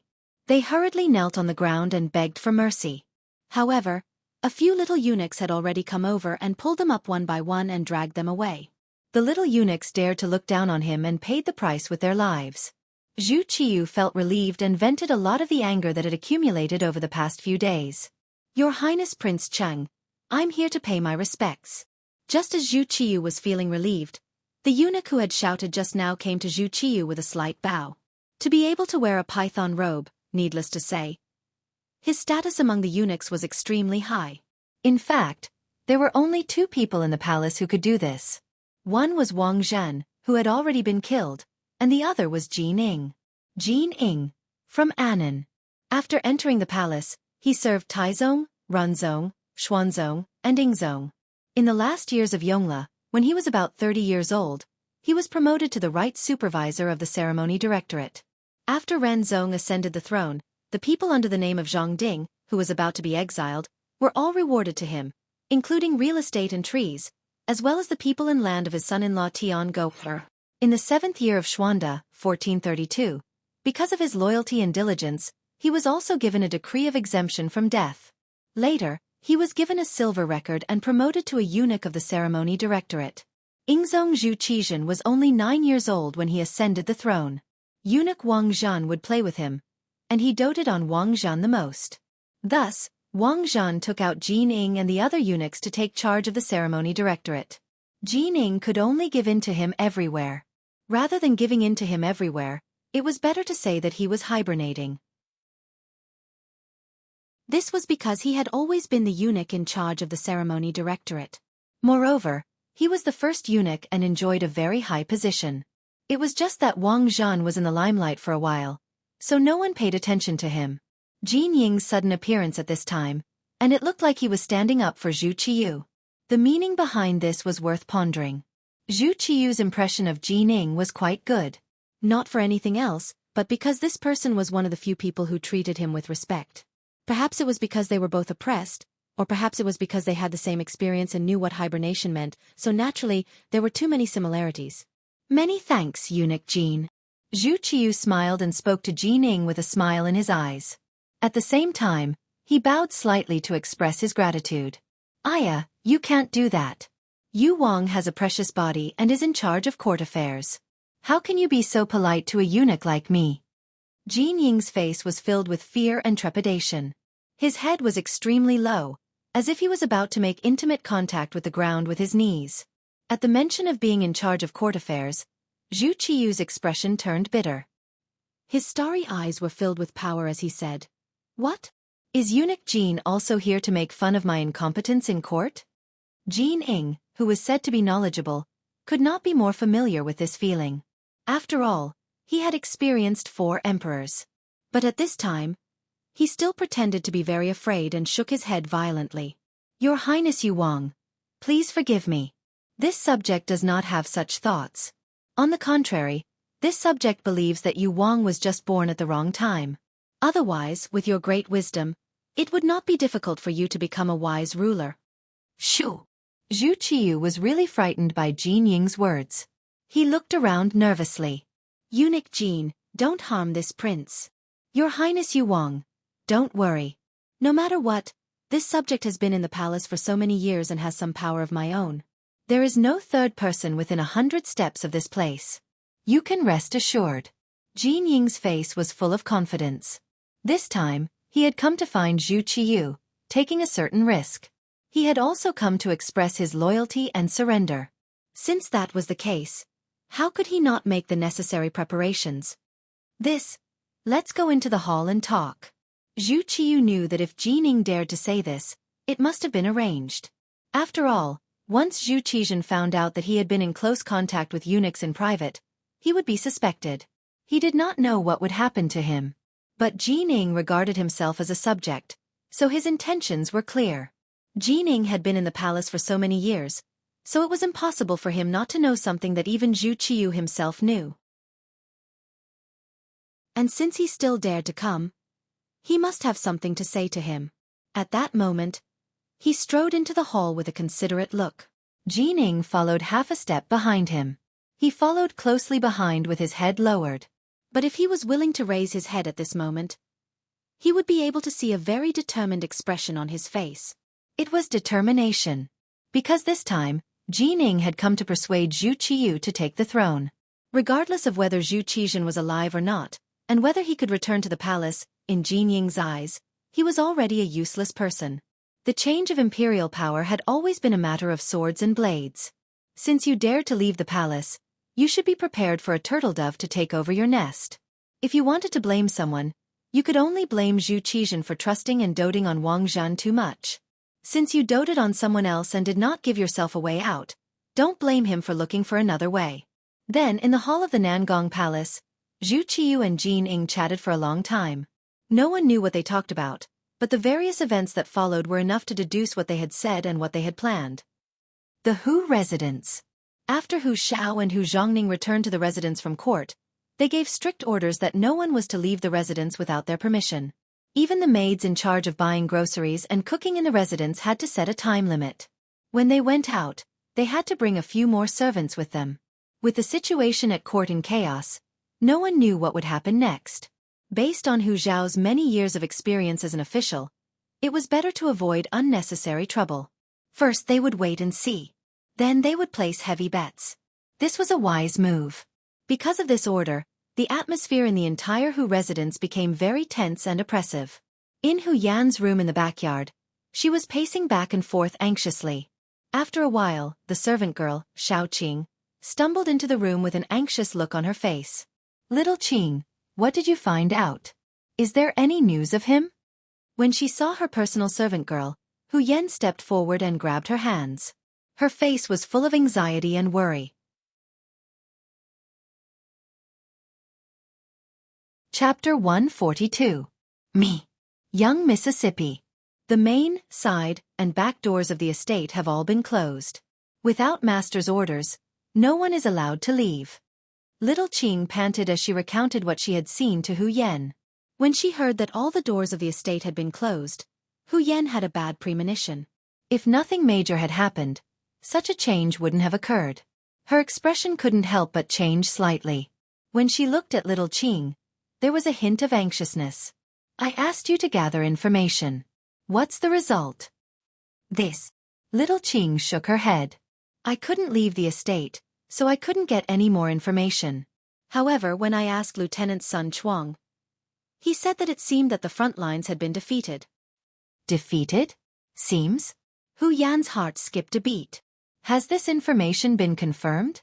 As she spoke, she tightened her grip on little Qing's wrist. "Young miss, you also know that with Sun Chuang's status, what he knows is limited. Young miss, hurry up and let go. You're hurting me." Little Qing's eyes were hazy with tears. Hu Yan's grip had truly hurt her. Hu Yan mechanically released her grip and sat back down in her chair. Her eyes were empty as she said, "He'll be fine, he'll be fine." Quite a few people in the capital were reacting in the same way as Hu Yan. This was especially true for the hundreds of family members of the officials who had accompanied the army. They could vaguely sense that something was wrong. Even though there was still no confirmation, the atmosphere had already turned icy cold. As a result, the business of the immortal abode and the realm beyond heaven began to wane. In the past, the seats had always been in short supply, but now they had lost at least 30% of their customers. They no longer had to wait in line to spend money. 5 days later, amidst this oppressive atmosphere, a group of soldiers arrived at the gates of the capital. The leader had a strange appearance. He had a square face, a tall stature, and a knee-length beard. He was skilled in horseback riding and archery, and a large saber hung beside his sturdy horse. He exuded a fierce killing intent. However, at this moment, there wasn't the slightest bit of killing intent in his eyes. There was only anxiety. He was Datong Prefecture's Governor Shi Heng. Shi Heng, Marquis Xining Song Ing, Wu Jinbo Zhu Mian and the others fought against the Walla cavalry at Jianghu. After the deaths of Song and Zhu, he had returned alone. Along the way, He had recruited soldiers and brought back several hundred cavalry.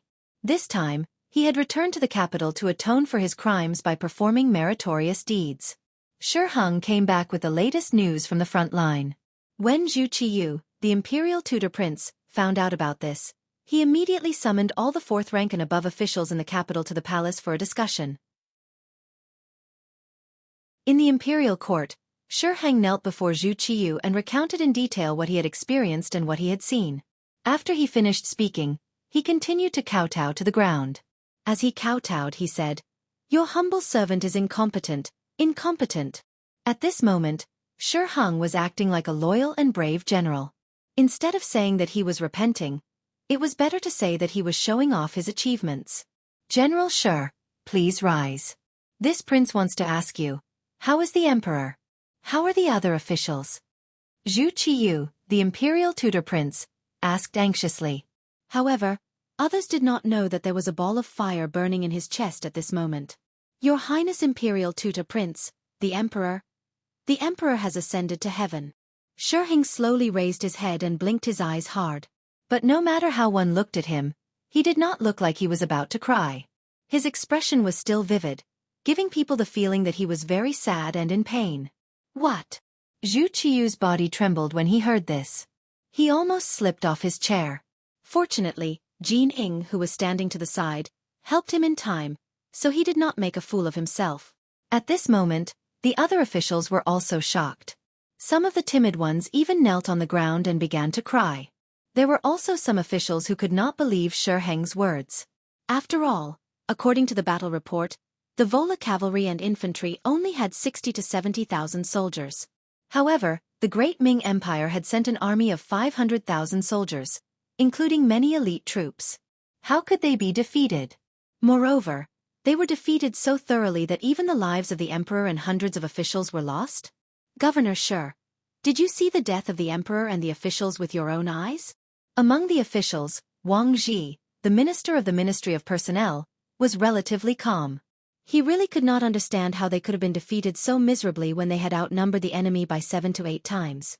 "No, this official did not see the death of the emperor and the officials with my own eyes." But because of Wang Zhen's careless command, the army did not care about each other. The general did not know the soldiers, and the soldiers did not know the general. In addition, there was a lack of water and food, and the morale was low. When faced with the elite cavalry of the Walla, they fled or were injured. It was chaos. This official did not know where the emperor and the officials were at that time. But later, when we fought with a small number of the Walla cavalry, I learned the news from the captives. This official did not dare to delay any longer, so I killed my way out with my men. Shi Heng kept beautifying himself as he spoke. He gave people the impression that he had given up on fighting the enemy in order to bring back news. But in reality, he had heard this news from some of the great Ming dynasty's deserters who understood the Walla language. "Impudent! How can you insult my father like this?" Just as Shi Heng finished speaking, 3 people walked out from the crowd. They were the commander of the brocade guards, Ma Shun, primary 3rd rank, the commander of the brocade guards, Wang Shan, secondary 3rd rank, and the commander of the brocade guards, Wang Lin, primary 4th rank. When the 2 of them heard that Shi Heng had put all the blame on Wang Zhen, how could they let it go?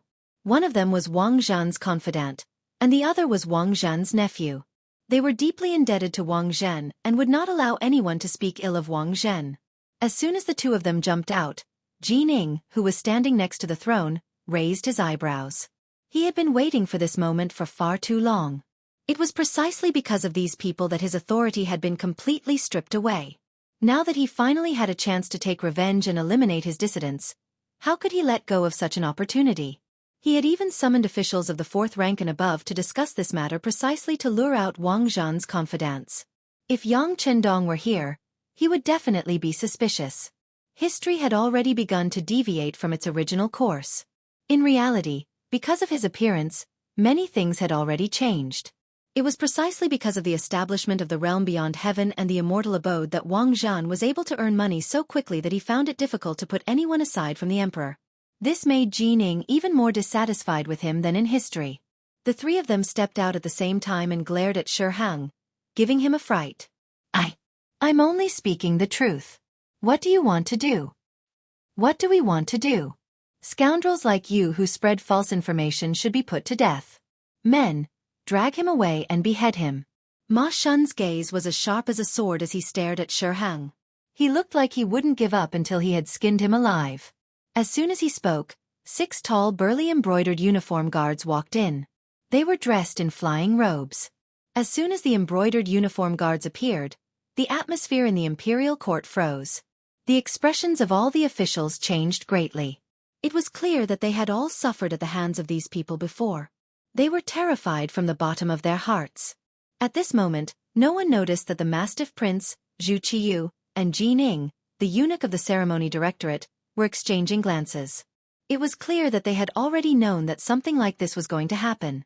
Zhu Qiyu nodded lightly, as if in tacit agreement. Ji Ning took a step forward, and his voice suddenly grew louder. Come. Why aren't you arresting these 3 traitors for disrupting the Imperial court? Behead them as punishment. Ji Ning suddenly stood up and said that she wanted to kill 3 people instead of 1. For a moment, the emperor and his subjects were stunned. Even Ma Shun and the other 2 had a look of surprise in their eyes. They could not understand how Ji Ning could make a mistake in such a situation. They didn't understand earlier because the 6 embroidered uniform guards hadn't made a move yet. But when the 6 of them stepped forward and subdued Ma Shun, Wang Shan, and Wang Lin, they finally understood what was going on. Ji Ning, you traitor, what are you trying to do? Let me go immediately, or I'll make sure you're beheaded. Being subdued by 2 extremely strong embroidered uniform guards, Ma Shun resisted a few times without any success. So, he started cursing loudly. Ji Ning, who had been prepared for this, had a cold expression. He said in a disdainful tone, "You're about to die, but you're still so arrogant. Come, drag him away and behead him." When the 6 strong embroidered uniform guards heard this, they dragged Ma Shun and the other 2 out of the Imperial court. Not long after, 3 shouts came from outside. Needless to say, Ma Shun and the other 2 had been beheaded.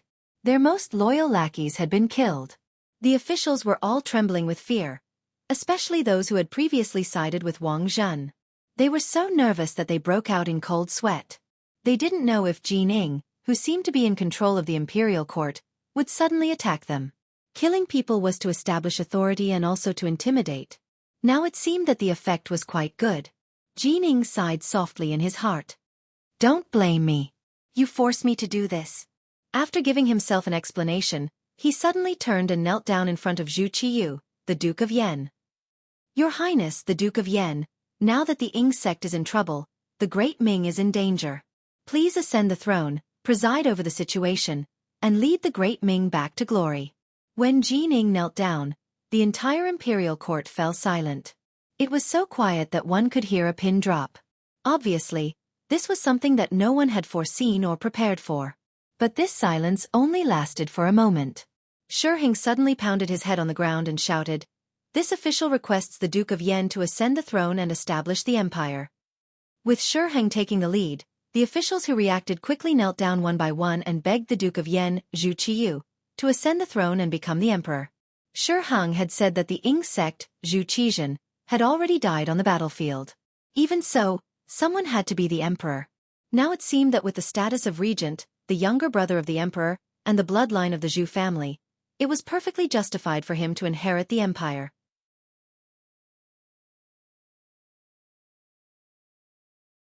Chapter 143. With the situation settled, all the officials knelt on the ground and cheered. Since ancient times, there was a saying that there were 3 requests. Zhu Qiyu immediately rejected them. After that, the officials invited him, rejected him, and invited him a 3rd time. Only then was the matter settled.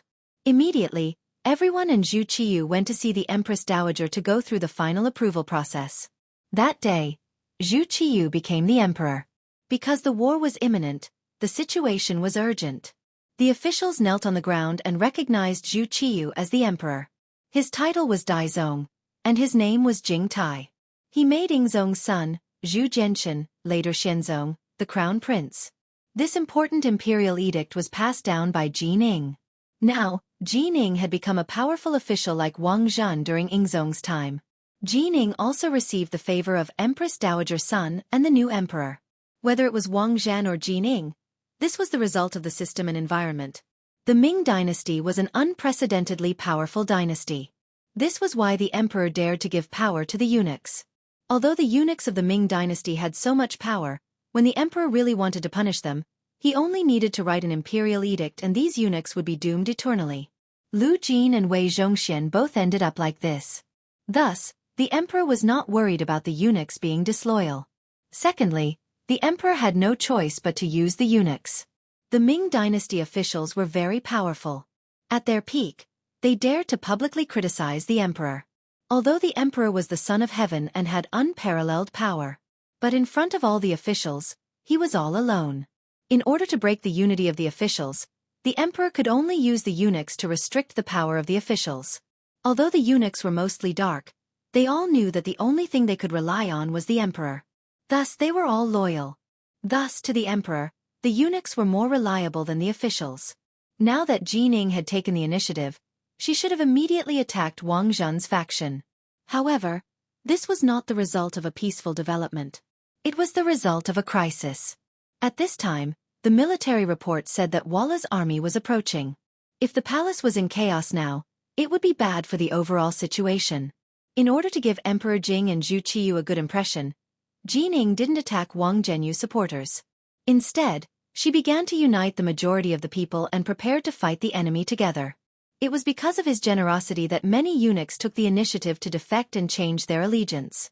Even those who were loyal to Wang Zhan became much more well-behaved and hid among the crowd. For example, Wang Zhan's trusted eunuch of the Imperial horse supervisor, Chen Guan, had become an old dog that didn't bite. He had become very obedient. Whenever Jining gave an order, he would completely obey. There wasn't the slightest bit of difference. There were also eunuchs Chao Jixiang, Gao Rang, Mao Mu, and Chen Xingbao, the Imperial Horse Directorate's chief eunuch, who were all very low-key. Don't cause trouble, and do your best to complete the tasks assigned to you. However, everyone could see that these people were still waiting to see the situation. They were waiting for the arrival of Tile's army before making a final decision. In this regard, Jining didn't have any better ideas. Zhu Qiyu was willing to delegate power to her, but not without a bottom line. If he wanted to unify the group of eunuchs, which even Wang Zhan hadn't been able to do, she was afraid that the first unlucky one would be her. It was still the same saying, "I can use you, but I also have to be wary of you." This was the basic attitude of the emperor towards eunuchs. Jining became the eunuch in charge of power and was promoted to chief eunuch of the ceremony directorate by Zhu Qiyu. For a time, she held great power.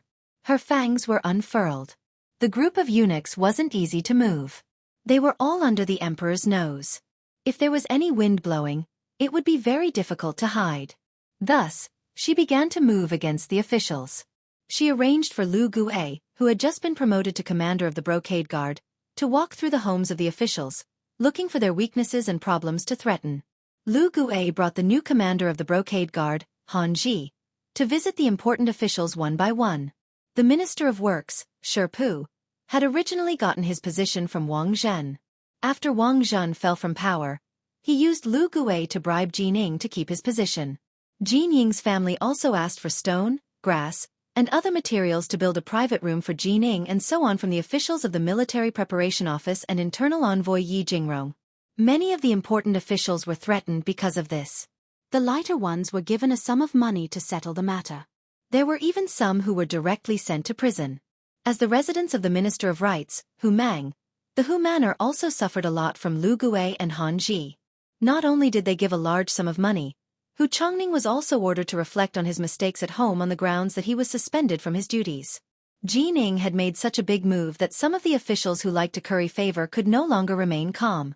They all thought of ways to establish a relationship with her. Among them was the head of the Hanlin Academy, Wang Go, who was also Yang Duo's husband. Wang Go had given all of his family's gold and silver to the new commander of the Brocade Guard, Han Ji. As a result, he had been promoted from the original 9th rank to the 7th rank editor. Not only had he been promoted, but he had also taken the position of his former superior, Wang Si. Although Wang Si's grandfather, the Minister of Appointments Wang Ji, had also been threatened. He had only given money to ensure his safety and had not expressed his loyalty to Jianghu. His position was not easy to move, but his family members, such as his grandson Wang Si, had been removed from their positions and thrown back home. Originally, when they were in the Hanlin Academy, because Wang Si and Yang Chendong had a good personal relationship, he had always suppressed Wang Go and made him suffer. Now, not only had he been promoted, he had also removed the mountain above his head. Next, the first thing Wang Go, who was proud of his position in the government, did was find Yang Duo. He said that he had taken a fancy to the servant girl Xiao Chui and wanted her to warm his room. Xiao Chui was one of the 10 servant girls that Yang Chendong had given to Yang Duo. She was quite beautiful, and Wang Go had also coveted her for a long time. However, she had been sent by Yang Chendong. Even if he had the intention, he did not have the courage. However, now that he had heard that Yang Chendong and Ingzong had died on the battlefield together, he no longer had anything to restrain himself from. Thus, he wanted to show off his power as a man. Yang Duo naturally rejected Wang Go's request. Xiao Chui also threatened to kill herself, saying that if Wang Go touched a single finger of hers, she would die in front of him. If that really happened, it would be inevitable that there would be endless trouble. Wang Go knew that he could not do it. In a fit of anger, he decided to divorce his wife and divorce Yang Duo. At the same time, he married a distant sister of Han Ji as his first wife. During this period of time, because of his sixth brother Yang Chendong, Wang Go's attitude towards Yang Duo had changed. As a woman and a married woman at that, it was fine if she wanted to live a good life. However, she did not expect that misfortune would descend so quickly. Before she could react, the divorce paper was in front of her. In ancient times, many women divorced their husbands because of emotional discord or other reasons. If it was an amicable divorce, it proved that it was not a woman's problem. Naturally, it would be much easier for the woman to find another man. However, if she was divorced, it was equivalent to carrying a bad reputation for the rest of her life. It would be difficult for her to find a suitable husband. Even if she was married, she would often be looked down upon by her husband's family because of this matter. Accompanied by 10 maids, Yang Duo left the Wang family. She did not even look back because this was the place where she felt sad. After leaving the Wang family, Yang Duo was considered homeless.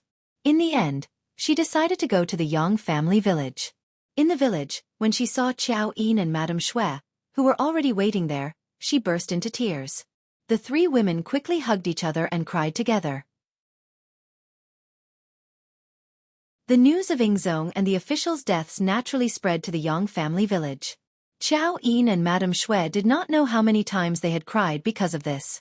Yang Si and Yang Lu, who stayed at home, tried to persuade them, saying that no matter who was in trouble, the young master would be fine. However, this was only taken as comforting words. No one believed them. Even if others did not believe them, Yang Si and Yang Lu were not discouraged. Instead, they met up with the deputy chief of the security bureau, Yang San, who had been active in the capital. After a discussion, the 3 of them decided that before the young master returned, they had to protect the Yang family village and not allow anyone to cause trouble here. As for Yang Chendong's safety, the 3 of them did not worry too much about it. No one knew more about the 6th young master's background than they did. Even in the midst of chaos, it was really difficult to hurt the 6th young master with just Tiger's Mane, Beta Persei, Yang Wu, the first guard, and the 100 soldiers of the Cold Vanguard led by Xiao Feng. It was because they firmly believed that Yang Chendong would be fine. The confidence of the 3 of them soared, and they secretly strengthened the security of the Yang family village. They even decided that if anyone dared to cause trouble here, they would be killed. At the same time, the 3 of them also decided to temporarily give up on the business of heaven beyond heaven and the immortal abode. They would invite all the important figures in the young master's eyes back to the Yang family village for protection. It was precisely this appropriate action that left some people disappointed, but it also left some people stamping with rage. The one who was stamping with rage was a member of the Yang family. It was Yang Chendong's second brother, Yang Rang. Just like how Wang Go had donated all his money to curry favor with Jianghu, Yang Rang had chosen to give his 6th brother's businesses, the immortal abode and heaven beyond heaven, to Jianghu. For this reason, he first went to the palace and handed over a letter of greeting, stating his intentions. Jianghu was currently in a position of great power. She had to wait on Zhu Qiyu and curry his favor, And she also had to get rid of those who disobeyed her and deal with those who disobeyed her. He was just a trifling 6th-rank official. Wanting to see him was as difficult as ascending to the heavens. But when the eunuchs relayed Yang Rang's words, Jining was tempted. The Immortal Abode and Heaven Beyond Heaven were reputed to be the most profitable businesses in the capital. There were even rumors that the great Ming dynasty's tax revenue couldn't compare to the amount of money earned from these two businesses. Jin Ying's eyes had long since turned red with envy. This was because Yang Qindong and Wang Zhan were on good terms. Even if she wanted to get her hands on them, she couldn't find the opportunity. Now, Yang Qindong's second brother wanted to give these two businesses to her. This was like a meat pie falling from the sky.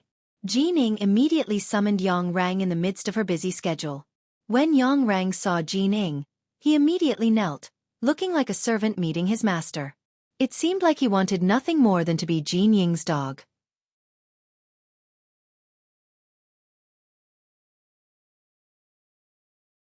Chapter 144.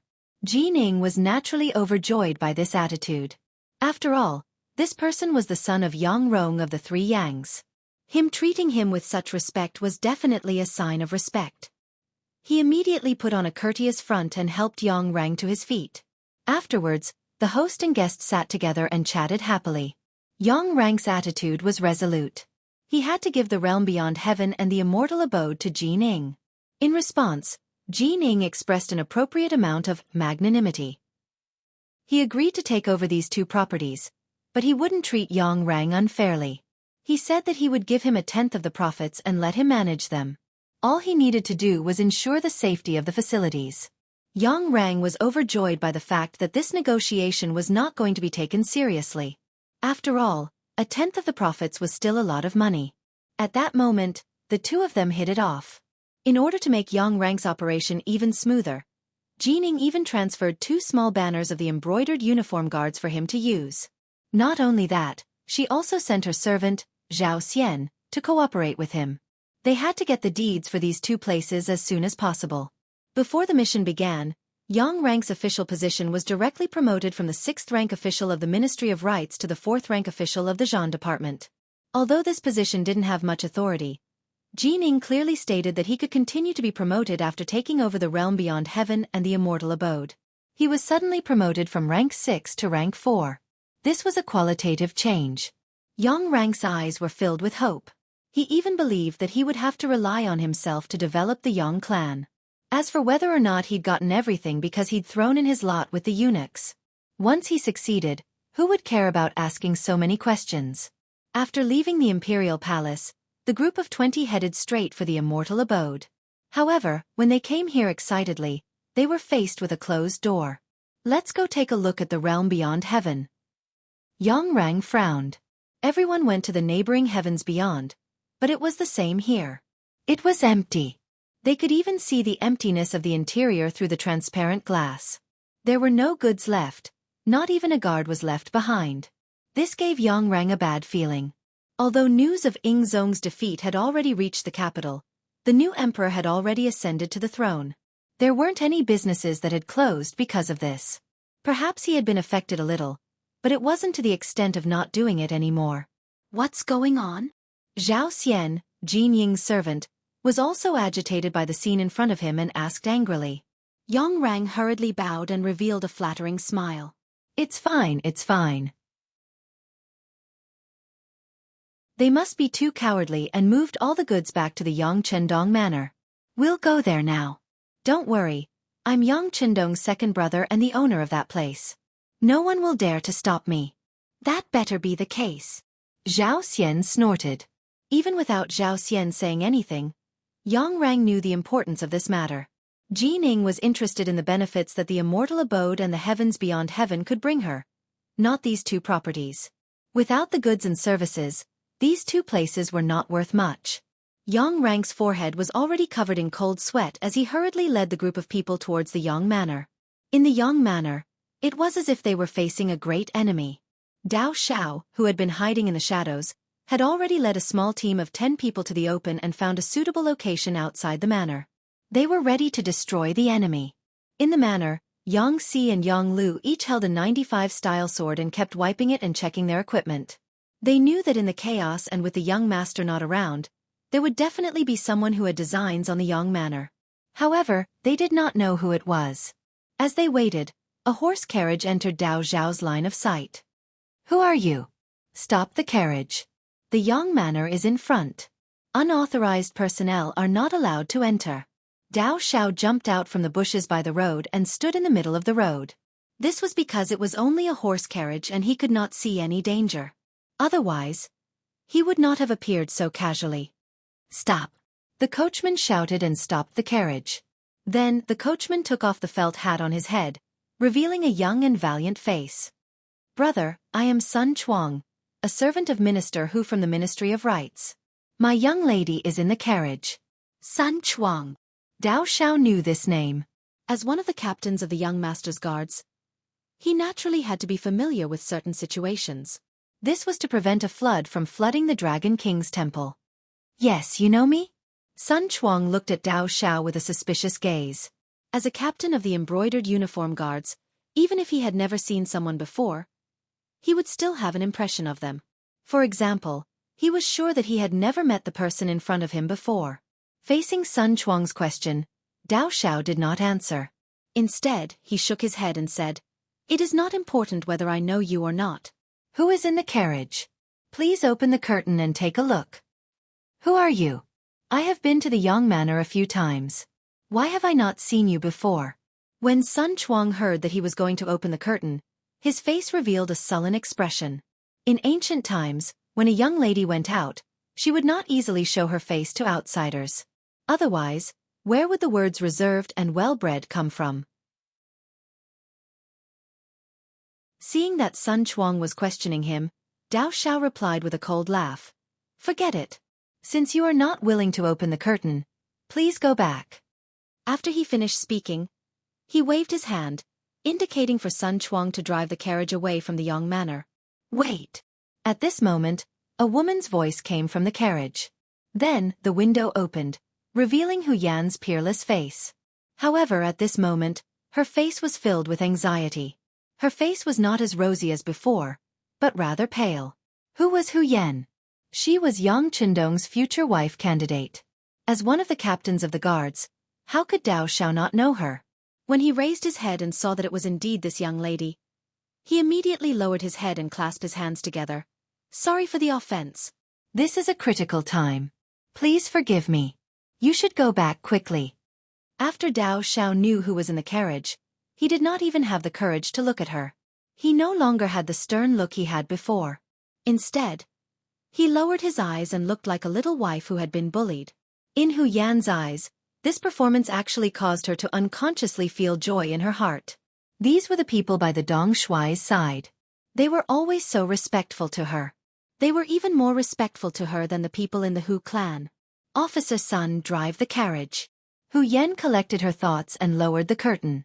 Then her voice rang out. Dao Xiao stepped aside to open the path behind him. When he turned around, he made a gesture that no one else could understand. However, Yang Si and Yang Lu, who were in the manor, saw it clearly. They knew that young mistress who had arrived. The door to the inner courtyard of the manor immediately opened. The carriage continued to move as usual.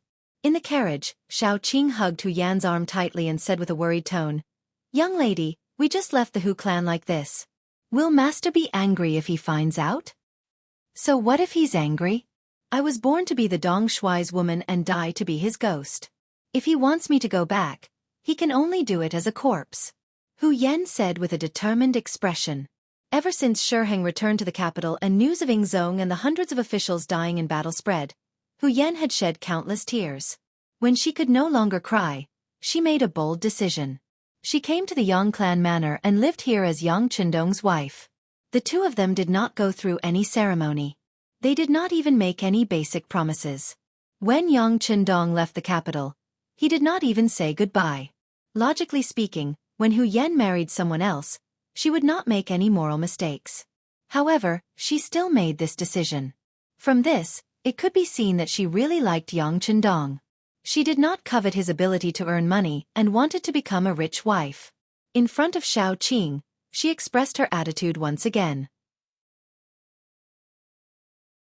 Hu Yan thought of Sun Chuang and asked with a concerned tone, "Xiaoqing, you asked Officer Sun to send us out this time. Have you made plans for the future?" "I have."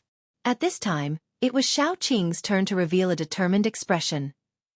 "I have already talked to him. In the future, we will follow Mississippi. As for whether Master will punish us or not, we will accept whatever the result is." This he was naturally referring to Sun Chuang. It was also because of love that Sun Chuang promised Xiaoqing to help her leave the Hu clan and come to the Yang clan manor. This was the result of love. However, at that time, this kind of love was not looked favorably upon. Sun Chuang also had another identity. He was the officer of the embroidered uniform guards and Hu Chongning's personal servant. Based on the fact that he had a private relationship with Xiaoqing without his master's permission, even if he was killed at that time, no one would say anything. Xiaoqing's complexion was not very good. Although her words were very firm, her whole body seemed to be trembling. It could be seen that she was afraid. Hu Yan patted the back of her hand and said, "Xiaoqing, don't be afraid. Miss is here. If father punishes you, I will take responsibility." Mississippi, the touched Xiaoqing was about to cry. She was not moved because Hu Yan was standing up for her. In fact, if something really happened, as a miss, she could not help much. She was moved because Hu Yan's feelings for her were not like that of a servant girl, but like a sister. The two were hugging each other when the inner gate of the Yang clan manor opened. Chao Yin, Madame Shui, and Yang Duo, who had heard the news, came out to welcome them. Madame Xiang was also in the backyard. Seeing these people coming out, her eyes were full of envy. Cui Nar saw it clearly. "What? Sister, are you envious?" "I'm envious," Lady Xiang replied without any hesitation. "Even if Dong Shui can't come back, or even if he is dead, do you still envy them? You know, you are now a good girl and a virgin. If you want to marry in the future, you will not suffer too much." Cui Nar knew that Madame Xiang liked the sixth young master, but had not been accepted. At that time, she felt injustice for her. Why could other people become Dong Shui's woman? What was the difference between Madame Xiang's appearance and figure?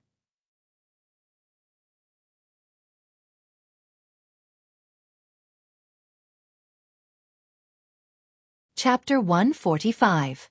But now, after learning that Yang Chendong might have died on the battlefield, she felt a little lucky for some reason. One of the advantages was that she didn't give herself to Dong Shui too early.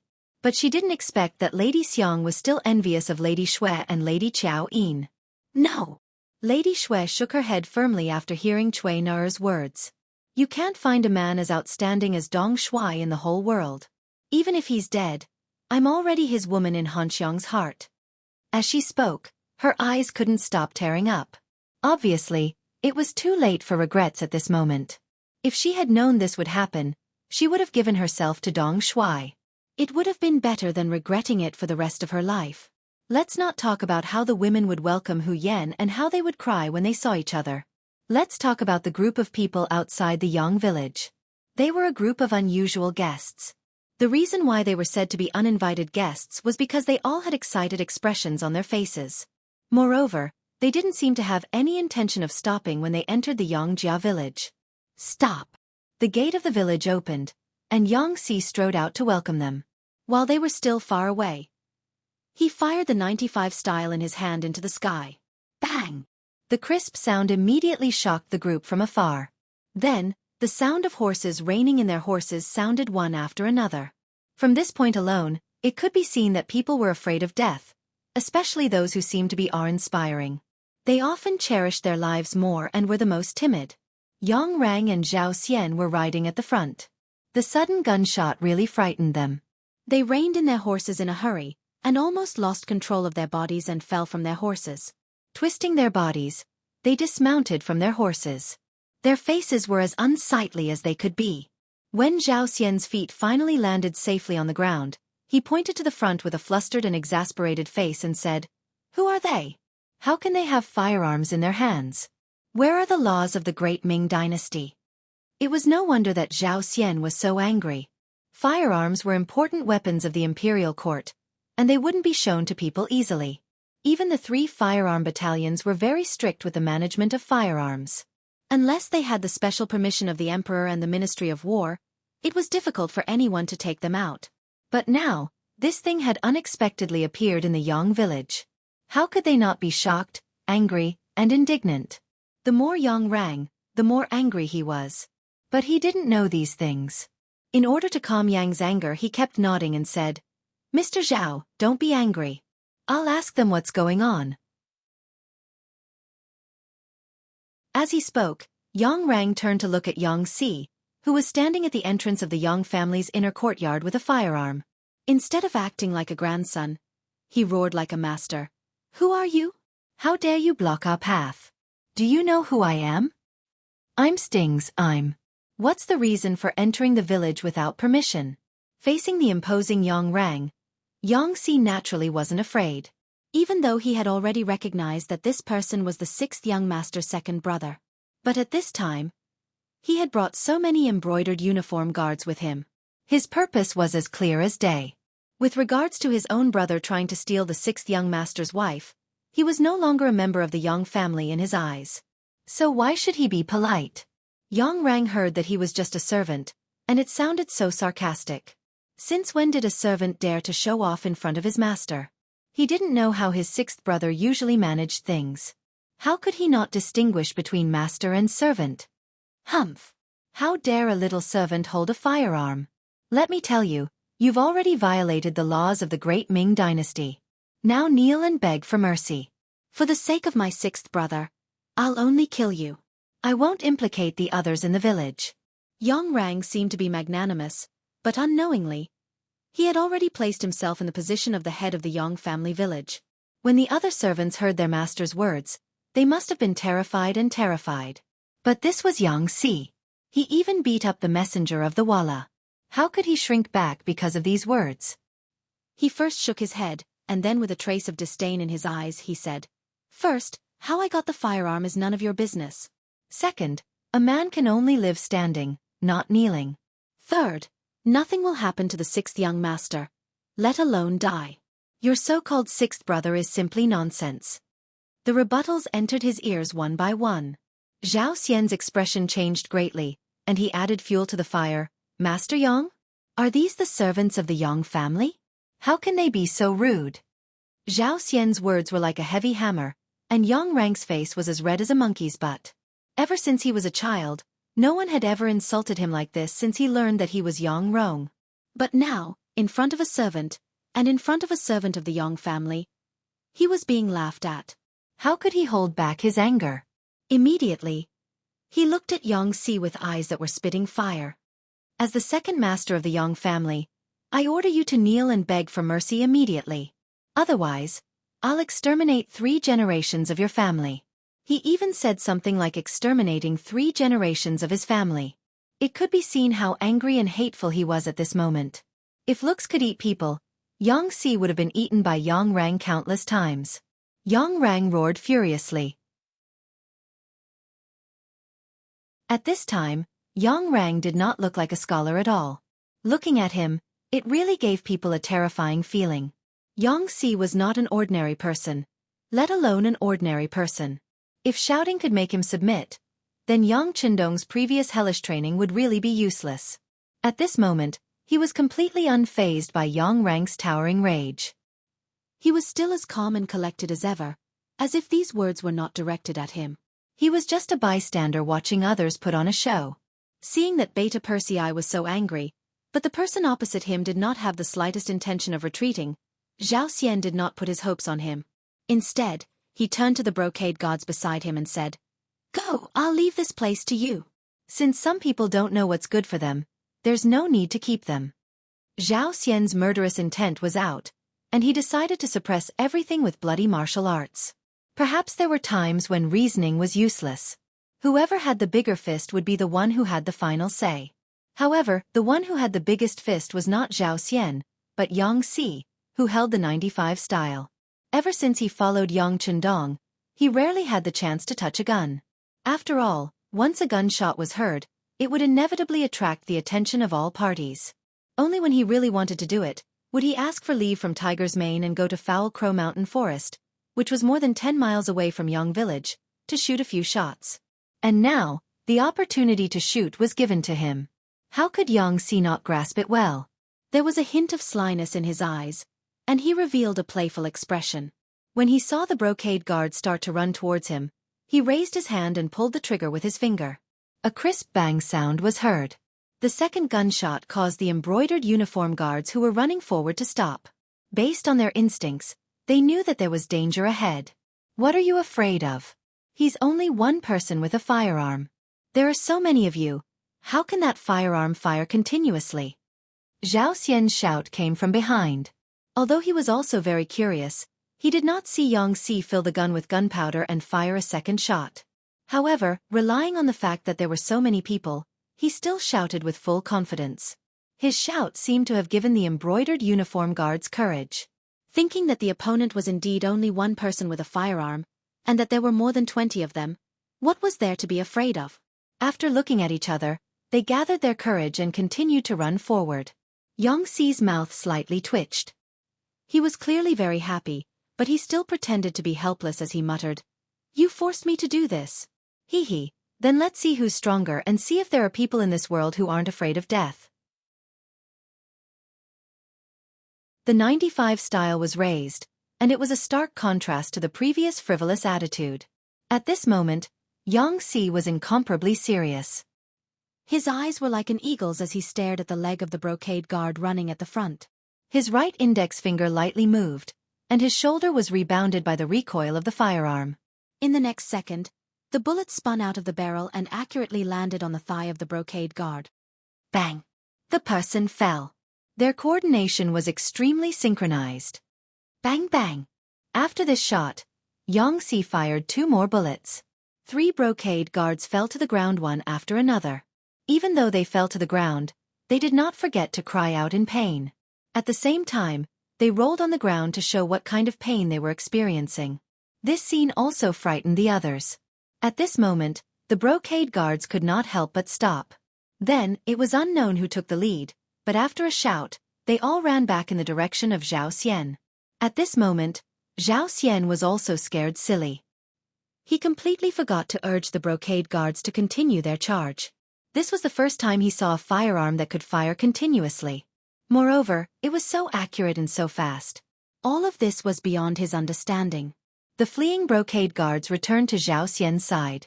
Then, they all looked at Xianxia with frightened eyes. It was as if he was a murderous demon. It made people afraid, terrified, and powerless. How is it? Do you still want to charge? Looking at the 3 people on the ground, Xianxia seemed to be very satisfied with his masterpiece. He even whistled happily. Then, his face became serious again and he said, "I already said that you are not allowed to charge into the Yang family manor. You just didn't listen. Now, this is the result of your own actions. Immediately take the injured people away and scram."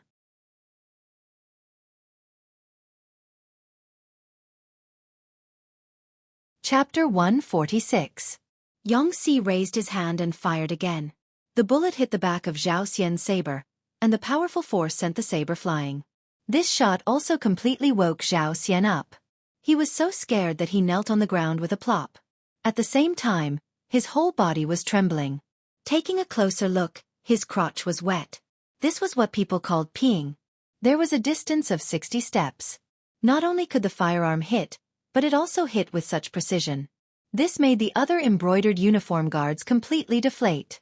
At the same time, they finally knew what kind of person they were facing. Just now they wanted to win with numbers. If it wasn't for this person showing mercy, they didn't know if any of them would be able to return alive. What are you looking at? Why aren't you taking the injured people away? Do you want to see them die? Xianxia saw that the enemy had been scared out of their wits and let out a fierce roar. This roar gave all the embroidered uniform guards a big fright. At the same time, it made them run forward again. They picked up their 3 injured companions who were still rolling on the ground and retreated. The shot that hit the saber completely extinguished Zhao Xian's arrogance. No one would have thought that when he finally left, he would actually bow and smile as he retreated step by step. Perhaps he had done too many bad things and was worried that Xianxia would suddenly appear behind him and take his life. When the group came, they were aggressive. But when they left, they were dejected, creating a sharp contrast. Only when they were some distance away from the Xianxia Manor's gate did Zhao Xian and the other embroidered uniform guards sit on the ground with a plop, gasping for breath. Thinking back to the scene just now, it was like taking a trip to the gates of hell. To be able to return alive, it was the accumulated merit of their ancestors. Who knew how long they had been gasping for? After finally calming down, Yang Rang asked Zhao Xian with lingering fear, "Mr. Zhao, what should we do next? He has such a powerful firearm in his hand. It seems that we won't be a match for him. Why don't we bring more people? Like you said, they only have one firearm. We have more people. As long as we rush in front of them, victory will be ours." "Forget it. There is something fishy about this matter. I have to report it to eunuch before making a decision." Zhao Xian shook his head. He saw how powerful the 9-5 was, and because of this, he became greedy. He thought about how powerful such a good firearm would be if he could get his hands on it. At that time, if anyone was dissatisfied with him, he would just raise his head and shoot them. No matter how powerful a person was, they would not be a match for this thing. Zhao Xian had the thought of pocketing for himself, so he naturally would not let others know. In order to appease Yang Rang, he deliberately said, "Master Beta Persei, you can go back first. I will report everything that happened to my father-in-law. You just have to wait for the news." Yang Rang did not doubt him. After all, Zhao Xian was Jin Ying's servant. They had a close relationship. Since Zhao Xian had said so, he could only choose to believe him. The two parted ways after entering the outer city of the capital. Zhao Xian did indeed go to see his master, Jin Ying, but he did not tell her what had happened. He only said that because they had suffered a defeat, the people of the immortal abode were extremely afraid. They needed some time to calm down before they could do business as usual and earn money again. He would follow up on this matter. Perhaps Jin Ying trusted her servant Zhao Xian completely, or perhaps it was because she had too much work to do. In any case, she believed his words and did not ask any further questions. After leaving, Zhao Xian immediately began to search for some ruffians in the city. There was no lack of desperados among these people. As long as they were given enough money and benefits, there was nothing they did not dare to do. In just 2 days, Zhao Xian had gathered a group of nearly 50 people. After promising that if they went to the Yang family manor to retrieve something, each person would receive 100 taels of silver. These people all followed his lead and were willing to listen to his arrangements. In order to achieve a surefire success, Zhao Xian decided to take action at night. That afternoon, he led these people out of the southern part of the city to make preparations for the operation at night.